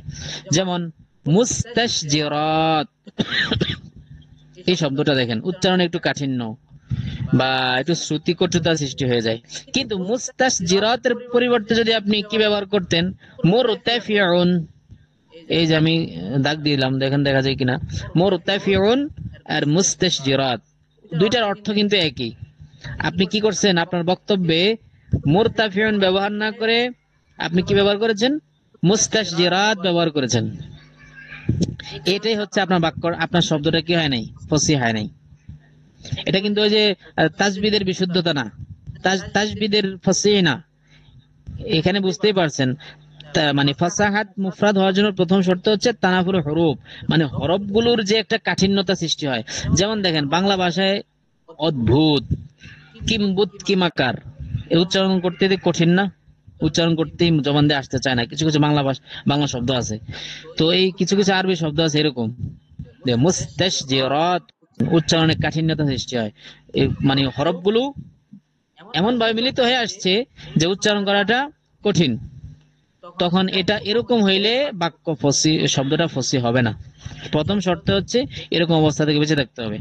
আসেন 2 নম্বর, গরাবাত থেকে বেঁচে থাকতে হবে। কোন একটা শব্দ ফসি হইতে গেলে গরাবাত থেকে বেঁচে থাকতে হবে। গরাবাত মানে কি? গরাবাত শব্দের শাব্দিক অর্থ গরিব আছে না, গরিব, গরিব মানে একদম বিরল হওয়া। আজকে ইফতার ঘন্টা ক্লাস চলাকালীন কাশের কারণে পরে ক্লাস তাড়াতাড়ি শেষ করতে হয়েছে।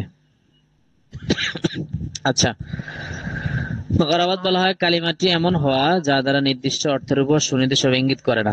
গরিব, গরিব মানে বিরল, বুঝছেন, অপরিচিত হওয়া, যে শব্দটি শোনা মাত্র আমরা এর অর্থ অনুধাবন করতে সক্ষম হই না।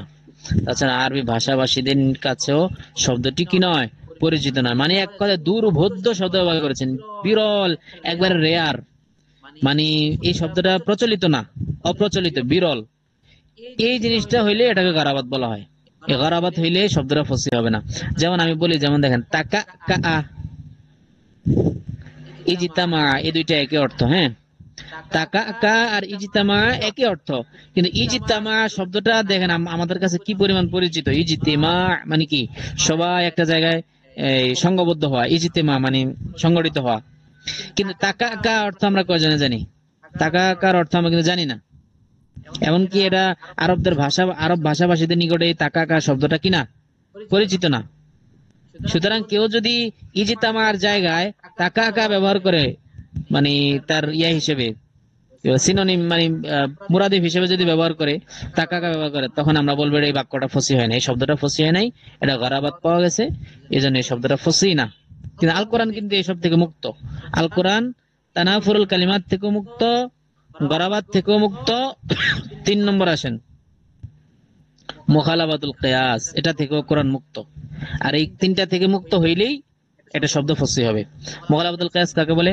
মুখালাবাতুল কিয়াস বলা হয় সরফের নিয়ম বহির্ভূত হওয়া। সরফের নিয়ম বহির্ভূত হওয়া, শব্দের গঠন, শব্দ যে গঠনকারী, যিনি শব্দটাকে গঠন করেছেন, এই গঠনকারীর ব্যবহারের বিপরীত হওয়া। যেমন দেখেন আজলাল।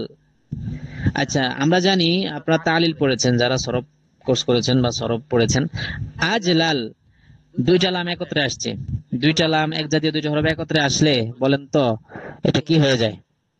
আজাল্লু, মানে ঈদগাম হয়ে যায় না? একটা লাম আরেকটার মধ্যে কি হয়ে যাবে? ঈদগাম হয়ে যাবে। কিন্তু এই কবিতার মধ্যে ঈদগাম করা হয় নাই।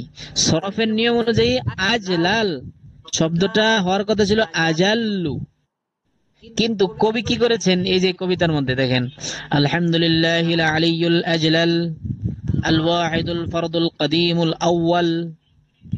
তিনি আউয়ালের সাথে ছন্দমিল রাখার জন্য এই কবি কি করেছেন? আজলাল ব্যবহার করেছেন। কার জায়গায়? আজাল্লু এর জায়গায়। মূল শব্দটা কি? আজাল্লু। নিয়ম অনুযায়ী আজাল্লু হওয়ার কথা ছিল, কিন্তু সরফি কায়দার নিয়ম বহির্ভূত হওয়ার কারণে এটা মুখালাবাতুল কিয়াস হয়েছে। আজলাল শব্দটা এই কবিতার মধ্যে, আজলাল শব্দটা যেটা দেখতে পাচ্ছেন, এই শব্দটা মুখালাবাতুল কিয়াস হয়েছে। সুতরাং মুখালাবাতুল কিয়াস হওয়ার কারণে এটা কি হবে না? ফসি হবে না। ফাসাহাতুল কালাম দেখেন, আপনারা আসেননি সাথে? আমাদের কোর্সে যারা পড়তেছেন তারা থাকলে হয়েছে, কারণ ওই ওরিয়েন্টেশনের মূল ক্লাস কিন্তু শেষ, আগের পর্বে শেষ। এখন হচ্ছে আমাদের দর্শে যে পড়া সেটা চলতেছে। হ্যাঁ, আজকে জাস্ট ফাসাদ নিয়ে আলোচনা হবে, বালাগাতের বিষয়গুলো হয়তো আমরা আসবো না, যতটুকু বাকি থাকবে ততটুকু আমরা কালকে, মানে আগামী দর্শ থেকে ইনশাআল্লাহ শুরু করব। ফাসাহাতুল কালাম ধরেন, একটা বাক্য ফসি হওয়ার জন্য কি শর্ত? দেখেন, শব্দ ফসি হয়, বাক্য ফসি হয়। তাহলে বাক্য ফসি এটা আবার কিভাবে সম্ভব? বাক্য ফসি অধিক বিশুদ্ধ হয় কিভাবে? কয়েকটা শর্ত আছে। এক, বাক্যের অন্তর্গত সবগুলো শব্দ ফসি হওয়া, এটা স্পষ্ট কথা। বাক্য ফসি হইতে গেলে শব্দ কি হতে হবে? ফসি হতে হবে, কারণ শব্দ দ্বারা কি গঠিত হয়? বাক্য গঠিত হয়। শব্দ দ্বারা বাক্য গঠিত হয়। সুতরাং বাক্য ফসি হওয়ার জন্য প্রথম শর্ত কি? শব্দ ফসি হতে হবে, এটা একদম স্বাভাবিক কথা। এবারে আসেন দুরফুত তালিফ, এটা থেকে মুক্ত হতে হবে। তানাফুরুল কালিমাত, এর আগে গেছে কিন্তু তানাফুরুল হুরুফ, একটু খেয়াল করবেন। তানাফুরুল হুরুফ, কারণ হরফ দ্বারা কি গঠিত হয়?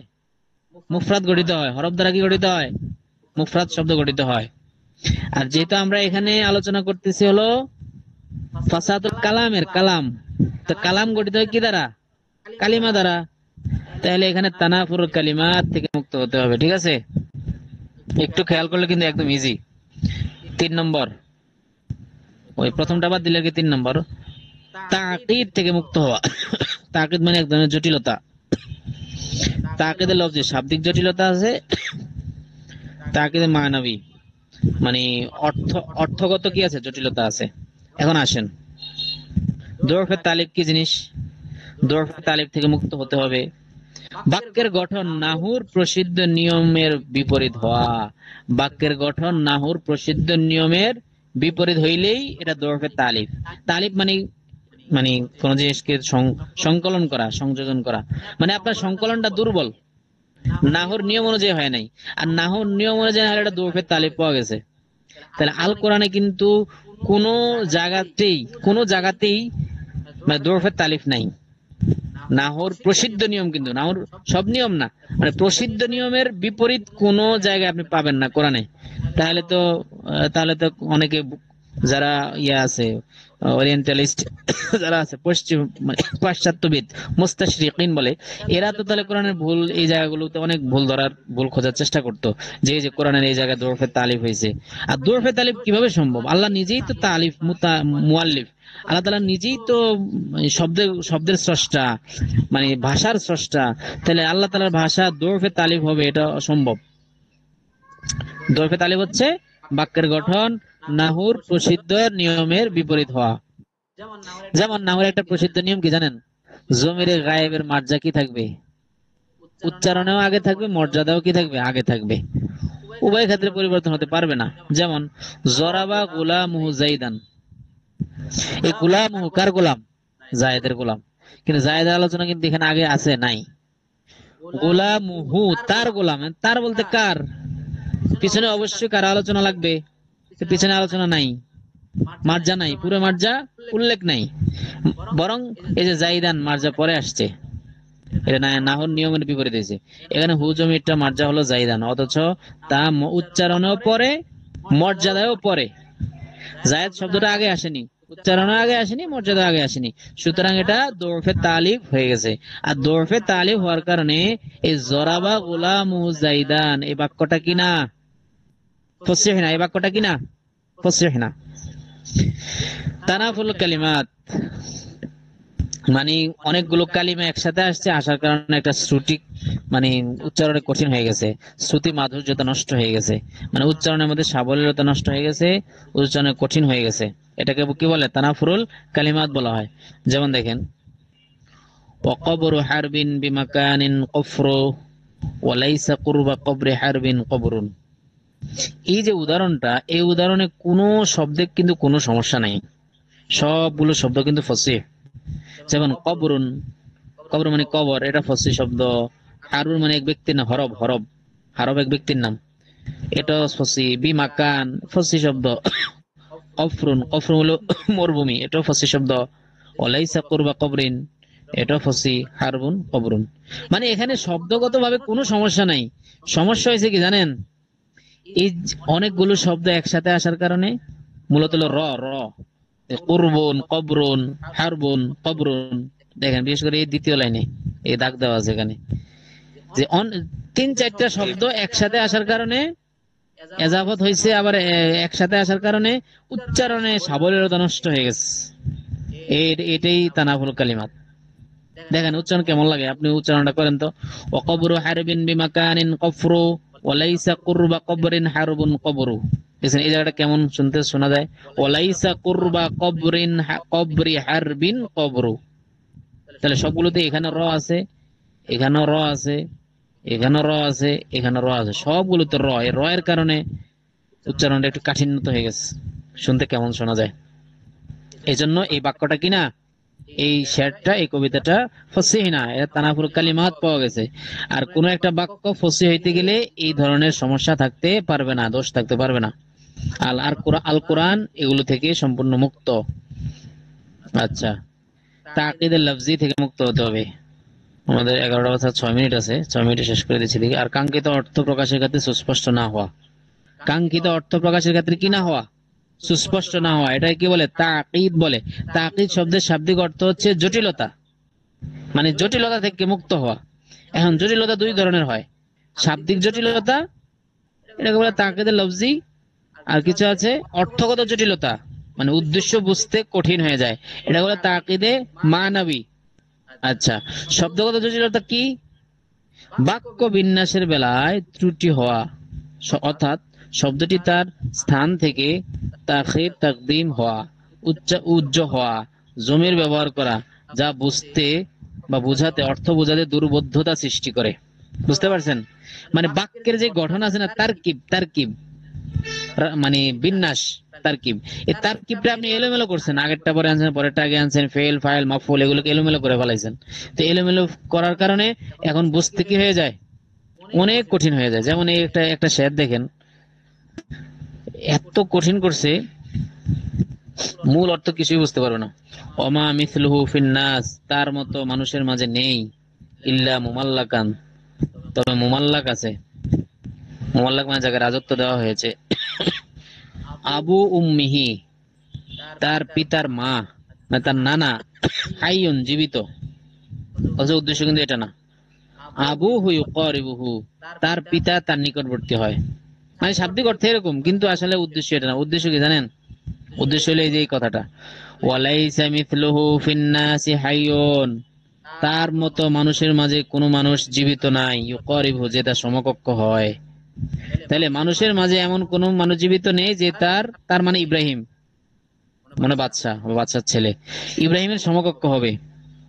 ইল্লা হিসাম, তবে হিসাম ব্যতীত, হিসাম এক ব্যক্তি, আবু উম্মিহি আবুহু, হিসাম ব্যতীত, যার মায়ের পিতা হচ্ছে তার পিতা, যার মায়ের পিতা হচ্ছে তার পিতা, অর্থাৎ এক কথা হলো বাগ্নি আর কি, তার বাগ্নি। তো এই যে কবিতাটা দেখেন কত এলোমেলো করা হয়েছে, খেয়াল করছেন? এখানে মূল হাইয়ুন শব্দটা খেয়াল করেন, এই যে হাইয়ুন, এই হাইয়ুনটা কত পরে আনা হয়েছে। হাইয়ুনটা আনা দরকার ছিল যে ওয়ামা মিসলুহু ফিন্নাসি হাইয়ুন, মানুষের মাঝে কোনো মানুষ জীবিত নাই।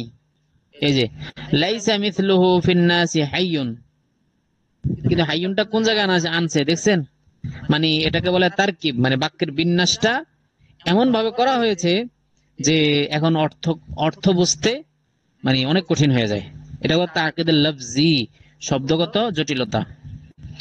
এবার আসেন তাকিদে মানবী। আমাদের আলোচনা এখানেই শেষ, এই যে পৃষ্ঠা শেষ। হ্যাঁ, তাকিদে মানবী, তাকিদ, তাকিদ মানে জটিলতা, তাকিদ না, কিন্তু তাকিদ মানে আবার জোরদার করা। তাকিদে মানবী, অর্থগত জটিলতা। কালামটি উদ্দেশ্য অর্থ প্রকাশে সুস্পষ্ট না হওয়া, শব্দের প্রকৃত অর্থ থেকে কাঙ্ক্ষিত অর্থে পৌঁছার ক্ষেত্রে ত্রুটির কারণে।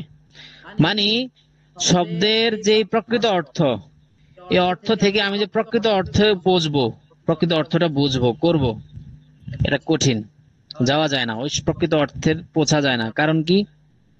মানে হয়তো কখনো এমন কেনায়া করছে, দূরবর্তী একটা কেনায়া করছে, মানে লেখক একটা বোঝাচ্ছেন কিন্তু অন্যটা শ্রোতা অন্যটা বুঝে ফেলছে, আর তা হয়ে থাকে দূরবর্তী কেনায়া বা মাজাজ উল্লেখ করার কারণে। মানে এই যে সামনে একটা কবিতা আসতেছে, এই কবিতায় আমাদের লেখক কবি কবি এমন একটা জিনিস বুঝাইছে যেটা শ্রোতা বুঝে না, শ্রোতা ভুল বুঝতেছে। শ্রোতা এমন ভাবে মানে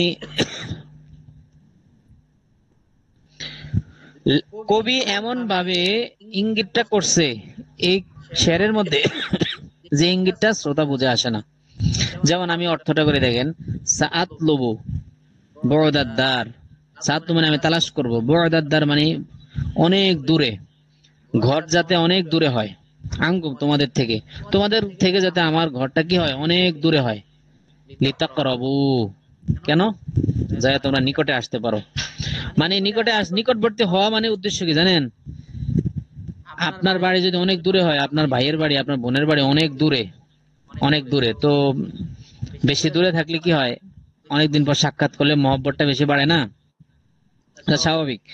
এক হাদিসেই তো আছে, মানে জুর গিব্বান তাজদাদু হুব্বান, এটা কিন্তু আবার একটা পরিভাষা, আবার হাদিসেও আছে কিন্তু। মানে তুমি বিরতি দিয়ে দিয়ে মানুষের সাথে সাক্ষাৎ করো, তাহলে তাজদাদু হুব্বান, ভালোবাসা বাড়বে। কিন্তু এত বেশি ঘন ঘন তার সাথে সাক্ষাৎ হচ্ছে যে বেশি বেশি সাক্ষাতের কারণে এখন মূল্য থাকে না, এটা স্বাভাবিক। তো জুর গিব্বান তাজদাদু হুব্বান, তুমি বিরতি দিয়ে দিয়ে সাক্ষাৎ করো, তাহলে তো মহব্বত বৃদ্ধি পাবে। তো এখানেও এটাই, যে ঘর বাড়িঘর যখন দূরে হবে তখন তার একটা মহব্বত বাড়বে। লিতাকরাবু, এবং কি হবে, ওয়াক্তাকসুবু আইনায়া দুমুআ, এবং আমার দুই চোখ ঝরাবে। তাকসু মানে ঝরায়, কি ঝরায়, আর দুমুআ অশ্রু, অশ্রু ঝরায়। মানে তুমি অনেক দূরে বাড়ি চলে যাবে, হঠাৎ যখন সাক্ষাৎ করব তখন আনন্দের কারণে কি হয়ে যাবে, আনন্দের কারণে চোখ দিয়ে পানি চলে আসবে। বিদেশ থেকে অনেক মানুষ আসে না, বাবা মা কেঁদে দেয়, অথচ এতদিন পরে আসছে, হাসার কথা ছিল, মানে কেটে হলো আনন্দের কারণে, আনন্দের আতিশায্যে মানুষ কেঁদে দেয়। এটাই বলছে যে অতাকসুবা আইনা দুমুয়া, অনেক দিন পর যখন তুমি আমার সাথে সাক্ষাৎ করবে, সাক্ষাৎ হলে তখন আমার দুই চোখ অশ্রু ঝরবে। হ্যাঁ, কিন্তু লিতাজ মুদা, এই জায়গাটায় সমস্যাটা করছে। লিতাজ মুদা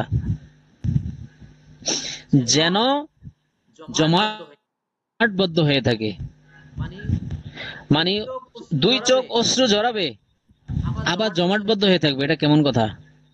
মানে কাঁদার চেষ্টা করা সত্ত্বেও চোখে পানি আসবে না, এই যে কথাটাই হলো। এটার অর্থ হলো কি জানেন, জুমুদ ও আইন, চোখ জমাটবদ্ধ হয়ে যাওয়ার অর্থ হচ্ছে মানে সে অনেক কাঁদার চেষ্টা করবে, এরপরে চোখে পানি আসবে না।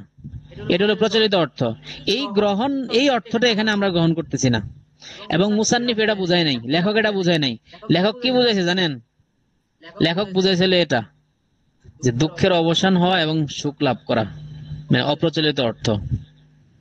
মানে এটার এই বাক্যটা যদি আপনি পড়েন, এই যে অতাকসু বাইনাত দুমা লিতাজমুদা, তখন এটার শাব্দিক অর্থ হয় বা এটার আসল মর্ম, স্বাভাবিকভাবে যে কোনো আরবি ভাষাবিদ যদি এই বাক্যটা পড়ে, হয়তো আপনার কাছে মনে হচ্ছে না, একজন আরবি ভাষাবিদ যদি এই বাক্যটা পড়ে, তখন তার কাছে মনে হবে এটা দ্বারা উদ্দেশ্য হচ্ছে ও জমাটবদ্ধ হয়ে যাবে, আবার এদিকে চোখও অশ্রু ঝরাবে, কিন্তু আবার জমাটবদ্ধ হবে, চোখ পানি আসবে না।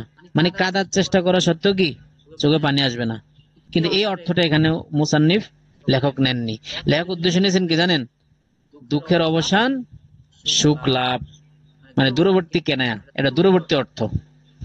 মানে লেখক বুঝাচ্ছে এতদিন পর তোমার সাথে সাক্ষাৎ হবে, আমার দুঃখের অবসান ঘটে যাবে, সুখ লাভ হবে। এই বাক্য দ্বারা তিনি লিতাজমা দ্বারা তিনি এটা উদ্দেশ্য নিয়েছেন। এই অর্থ গ্রহণ করায় তাকিদে মানবী হয়েছে। এই কারণে এই কবিতাটি ফাসাহাতুল কালাম থেকে বের হয়ে গেছে। মানে এই কবিতাটি ফাসাহাতুল কালাম হয় নাই, কারণ উদ্দেশ্য বুঝতে একটু কঠিন, প্রচলিত অর্থে কেনায়া হয় নাই। এবার আসি আল্লাহ তাআলার পবিত্র কালামে যতগুলো কেনায়া আছে, যতগুলো মাফহুম মাআনি আছে, কোন কোন কেনায়া কিন্তু অপ্রচলিত অর্থে না, মানে বেশি দূরবর্তী অর্থে না। মানে একজন একজন যে নাহু পড়েছে, সরব পড়েছে, বালাগাত পড়েছে, সে যদি কোরআন বুঝে পড়ার চেষ্টা করে, তাহলে কিন্তু সে কোরআনের প্রচলিত অর্থটাই বুঝে আসবে। কারণ কোরআনে আল্লাহ তাআলা কোনো জটিল দুর্বোধ্য জিনিস ব্যবহার করেন নাই। কোরআন কিছু থেকে মুক্ত, তাকিদে লফজি থেকেও মুক্ত, তাকিদে মানাবী থেকেও মুক্ত পবিত্র কোরআন। সুতরাং পবিত্র কোরআন কি সম্পূর্ণ ফাসাহাত পূর্ণ আমরা বলতে পারি। আচ্ছা, তাহলে আমরা এই পর্যন্ত যেটা পড়লাম, ফাসাহাতুল মুফরাদের কয়েকটা শর্ত বললাম, তিনটা শর্ত। ফাসাহাতুল কালামেরও তিনটা শর্ত বললাম আমরা। তিনটা শর্তগুলো আবার নজর বলে একটু শুধু শব্দ নজর বলাবো। ফাসাহাতুল মুফরাদের জন্য তিনটা শর্ত: তানাফুরুল হুরুফ থেকে মুক্ত থাকতে হবে, 2 নম্বর গারাবাত থেকে মুক্ত থাকতে হবে, 3 নম্বর হচ্ছে মুখালাফাতুল কিয়াস থেকে মুক্ত থাকতে হবে। খেয়াল করবেন। এরপরে আসেন, কোন বাক্য যদি ফাসাদ হইতে হয়, তিনটা জিনিস থেকে মুক্ত থাকতে হবে। 4টা শর্ত আর কি। একটা শর্ত হচ্ছে সবগুলো শব্দ ফসে হতে হবে, কারণ বাক্য গঠিত হয় কি দ্বারা? শব্দ দ্বারা। তো শব্দ ফসে না হলে বাক্য কিভাবে ফসে হবে? 2 নম্বর হচ্ছে দুরফে তালিফ থেকে মুক্ত হতে হবে, এটা একটা শর্ত। তানাফুর কালিমাত থেকে মুক্ত থাকতে হবে, মানে কালিমাগুলো যাতে জটিলতা সৃষ্টি না হয়, দুর্বোধ্যতা, উচ্চারণের কাঠিন্যতা সৃষ্টি না হয়ে যায়। তাকিদ থেকে মুক্ত থাকতে হবে 4 নম্বর। তাকিদে লফজি হোক, তাকিদে মানাবী হোক। লফজি কোনটা? তার কি বিন্যাসে ভুল করা।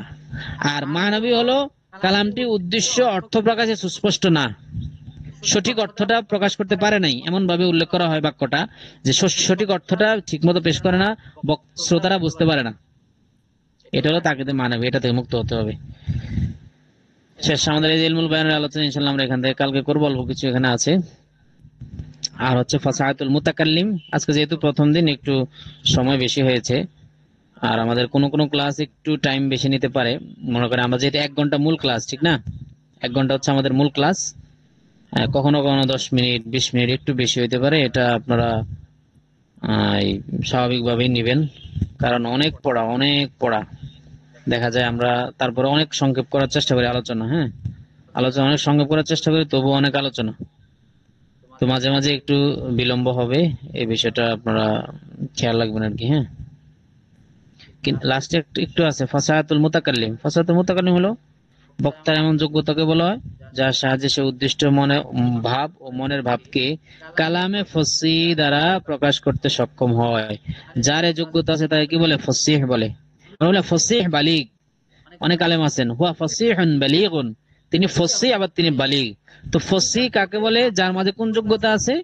এমন এক যোগ্যতাকে যার সাহায্যে সে উদ্দিষ্ট ভাব ও মনের ভাবকে কালামে ফসি দ্বারা প্রকাশ করতে সক্ষম হয়। কালামে ফসি দ্বারা মানে কালামে ফসির জন্য কি কি শর্ত, এটা কিন্তু উপরে গেছে। মানে একটা কালাম ফসি হওয়ার জন্য কি কি শর্ত, এটা কিন্তু উপরে আমরা পড়ছি। কালাম ফসি হওয়ার জন্য কি কি শর্ত?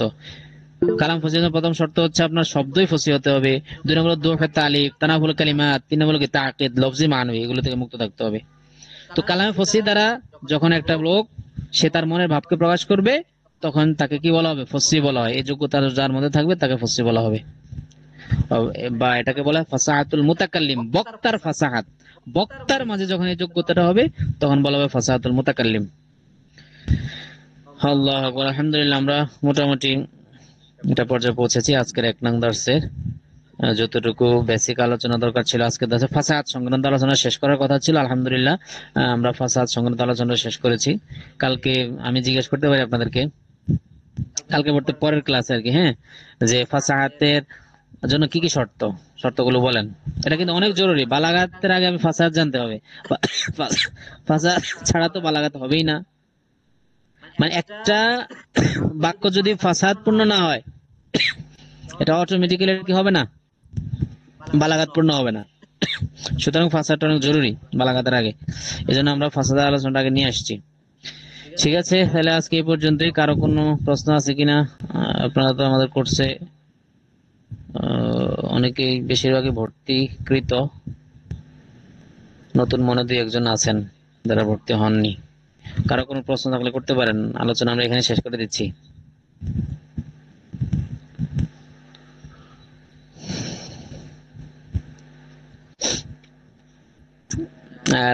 আর ওস্তাদ যে আজকে কি কোনো হোমওয়ার্ক দিবেন?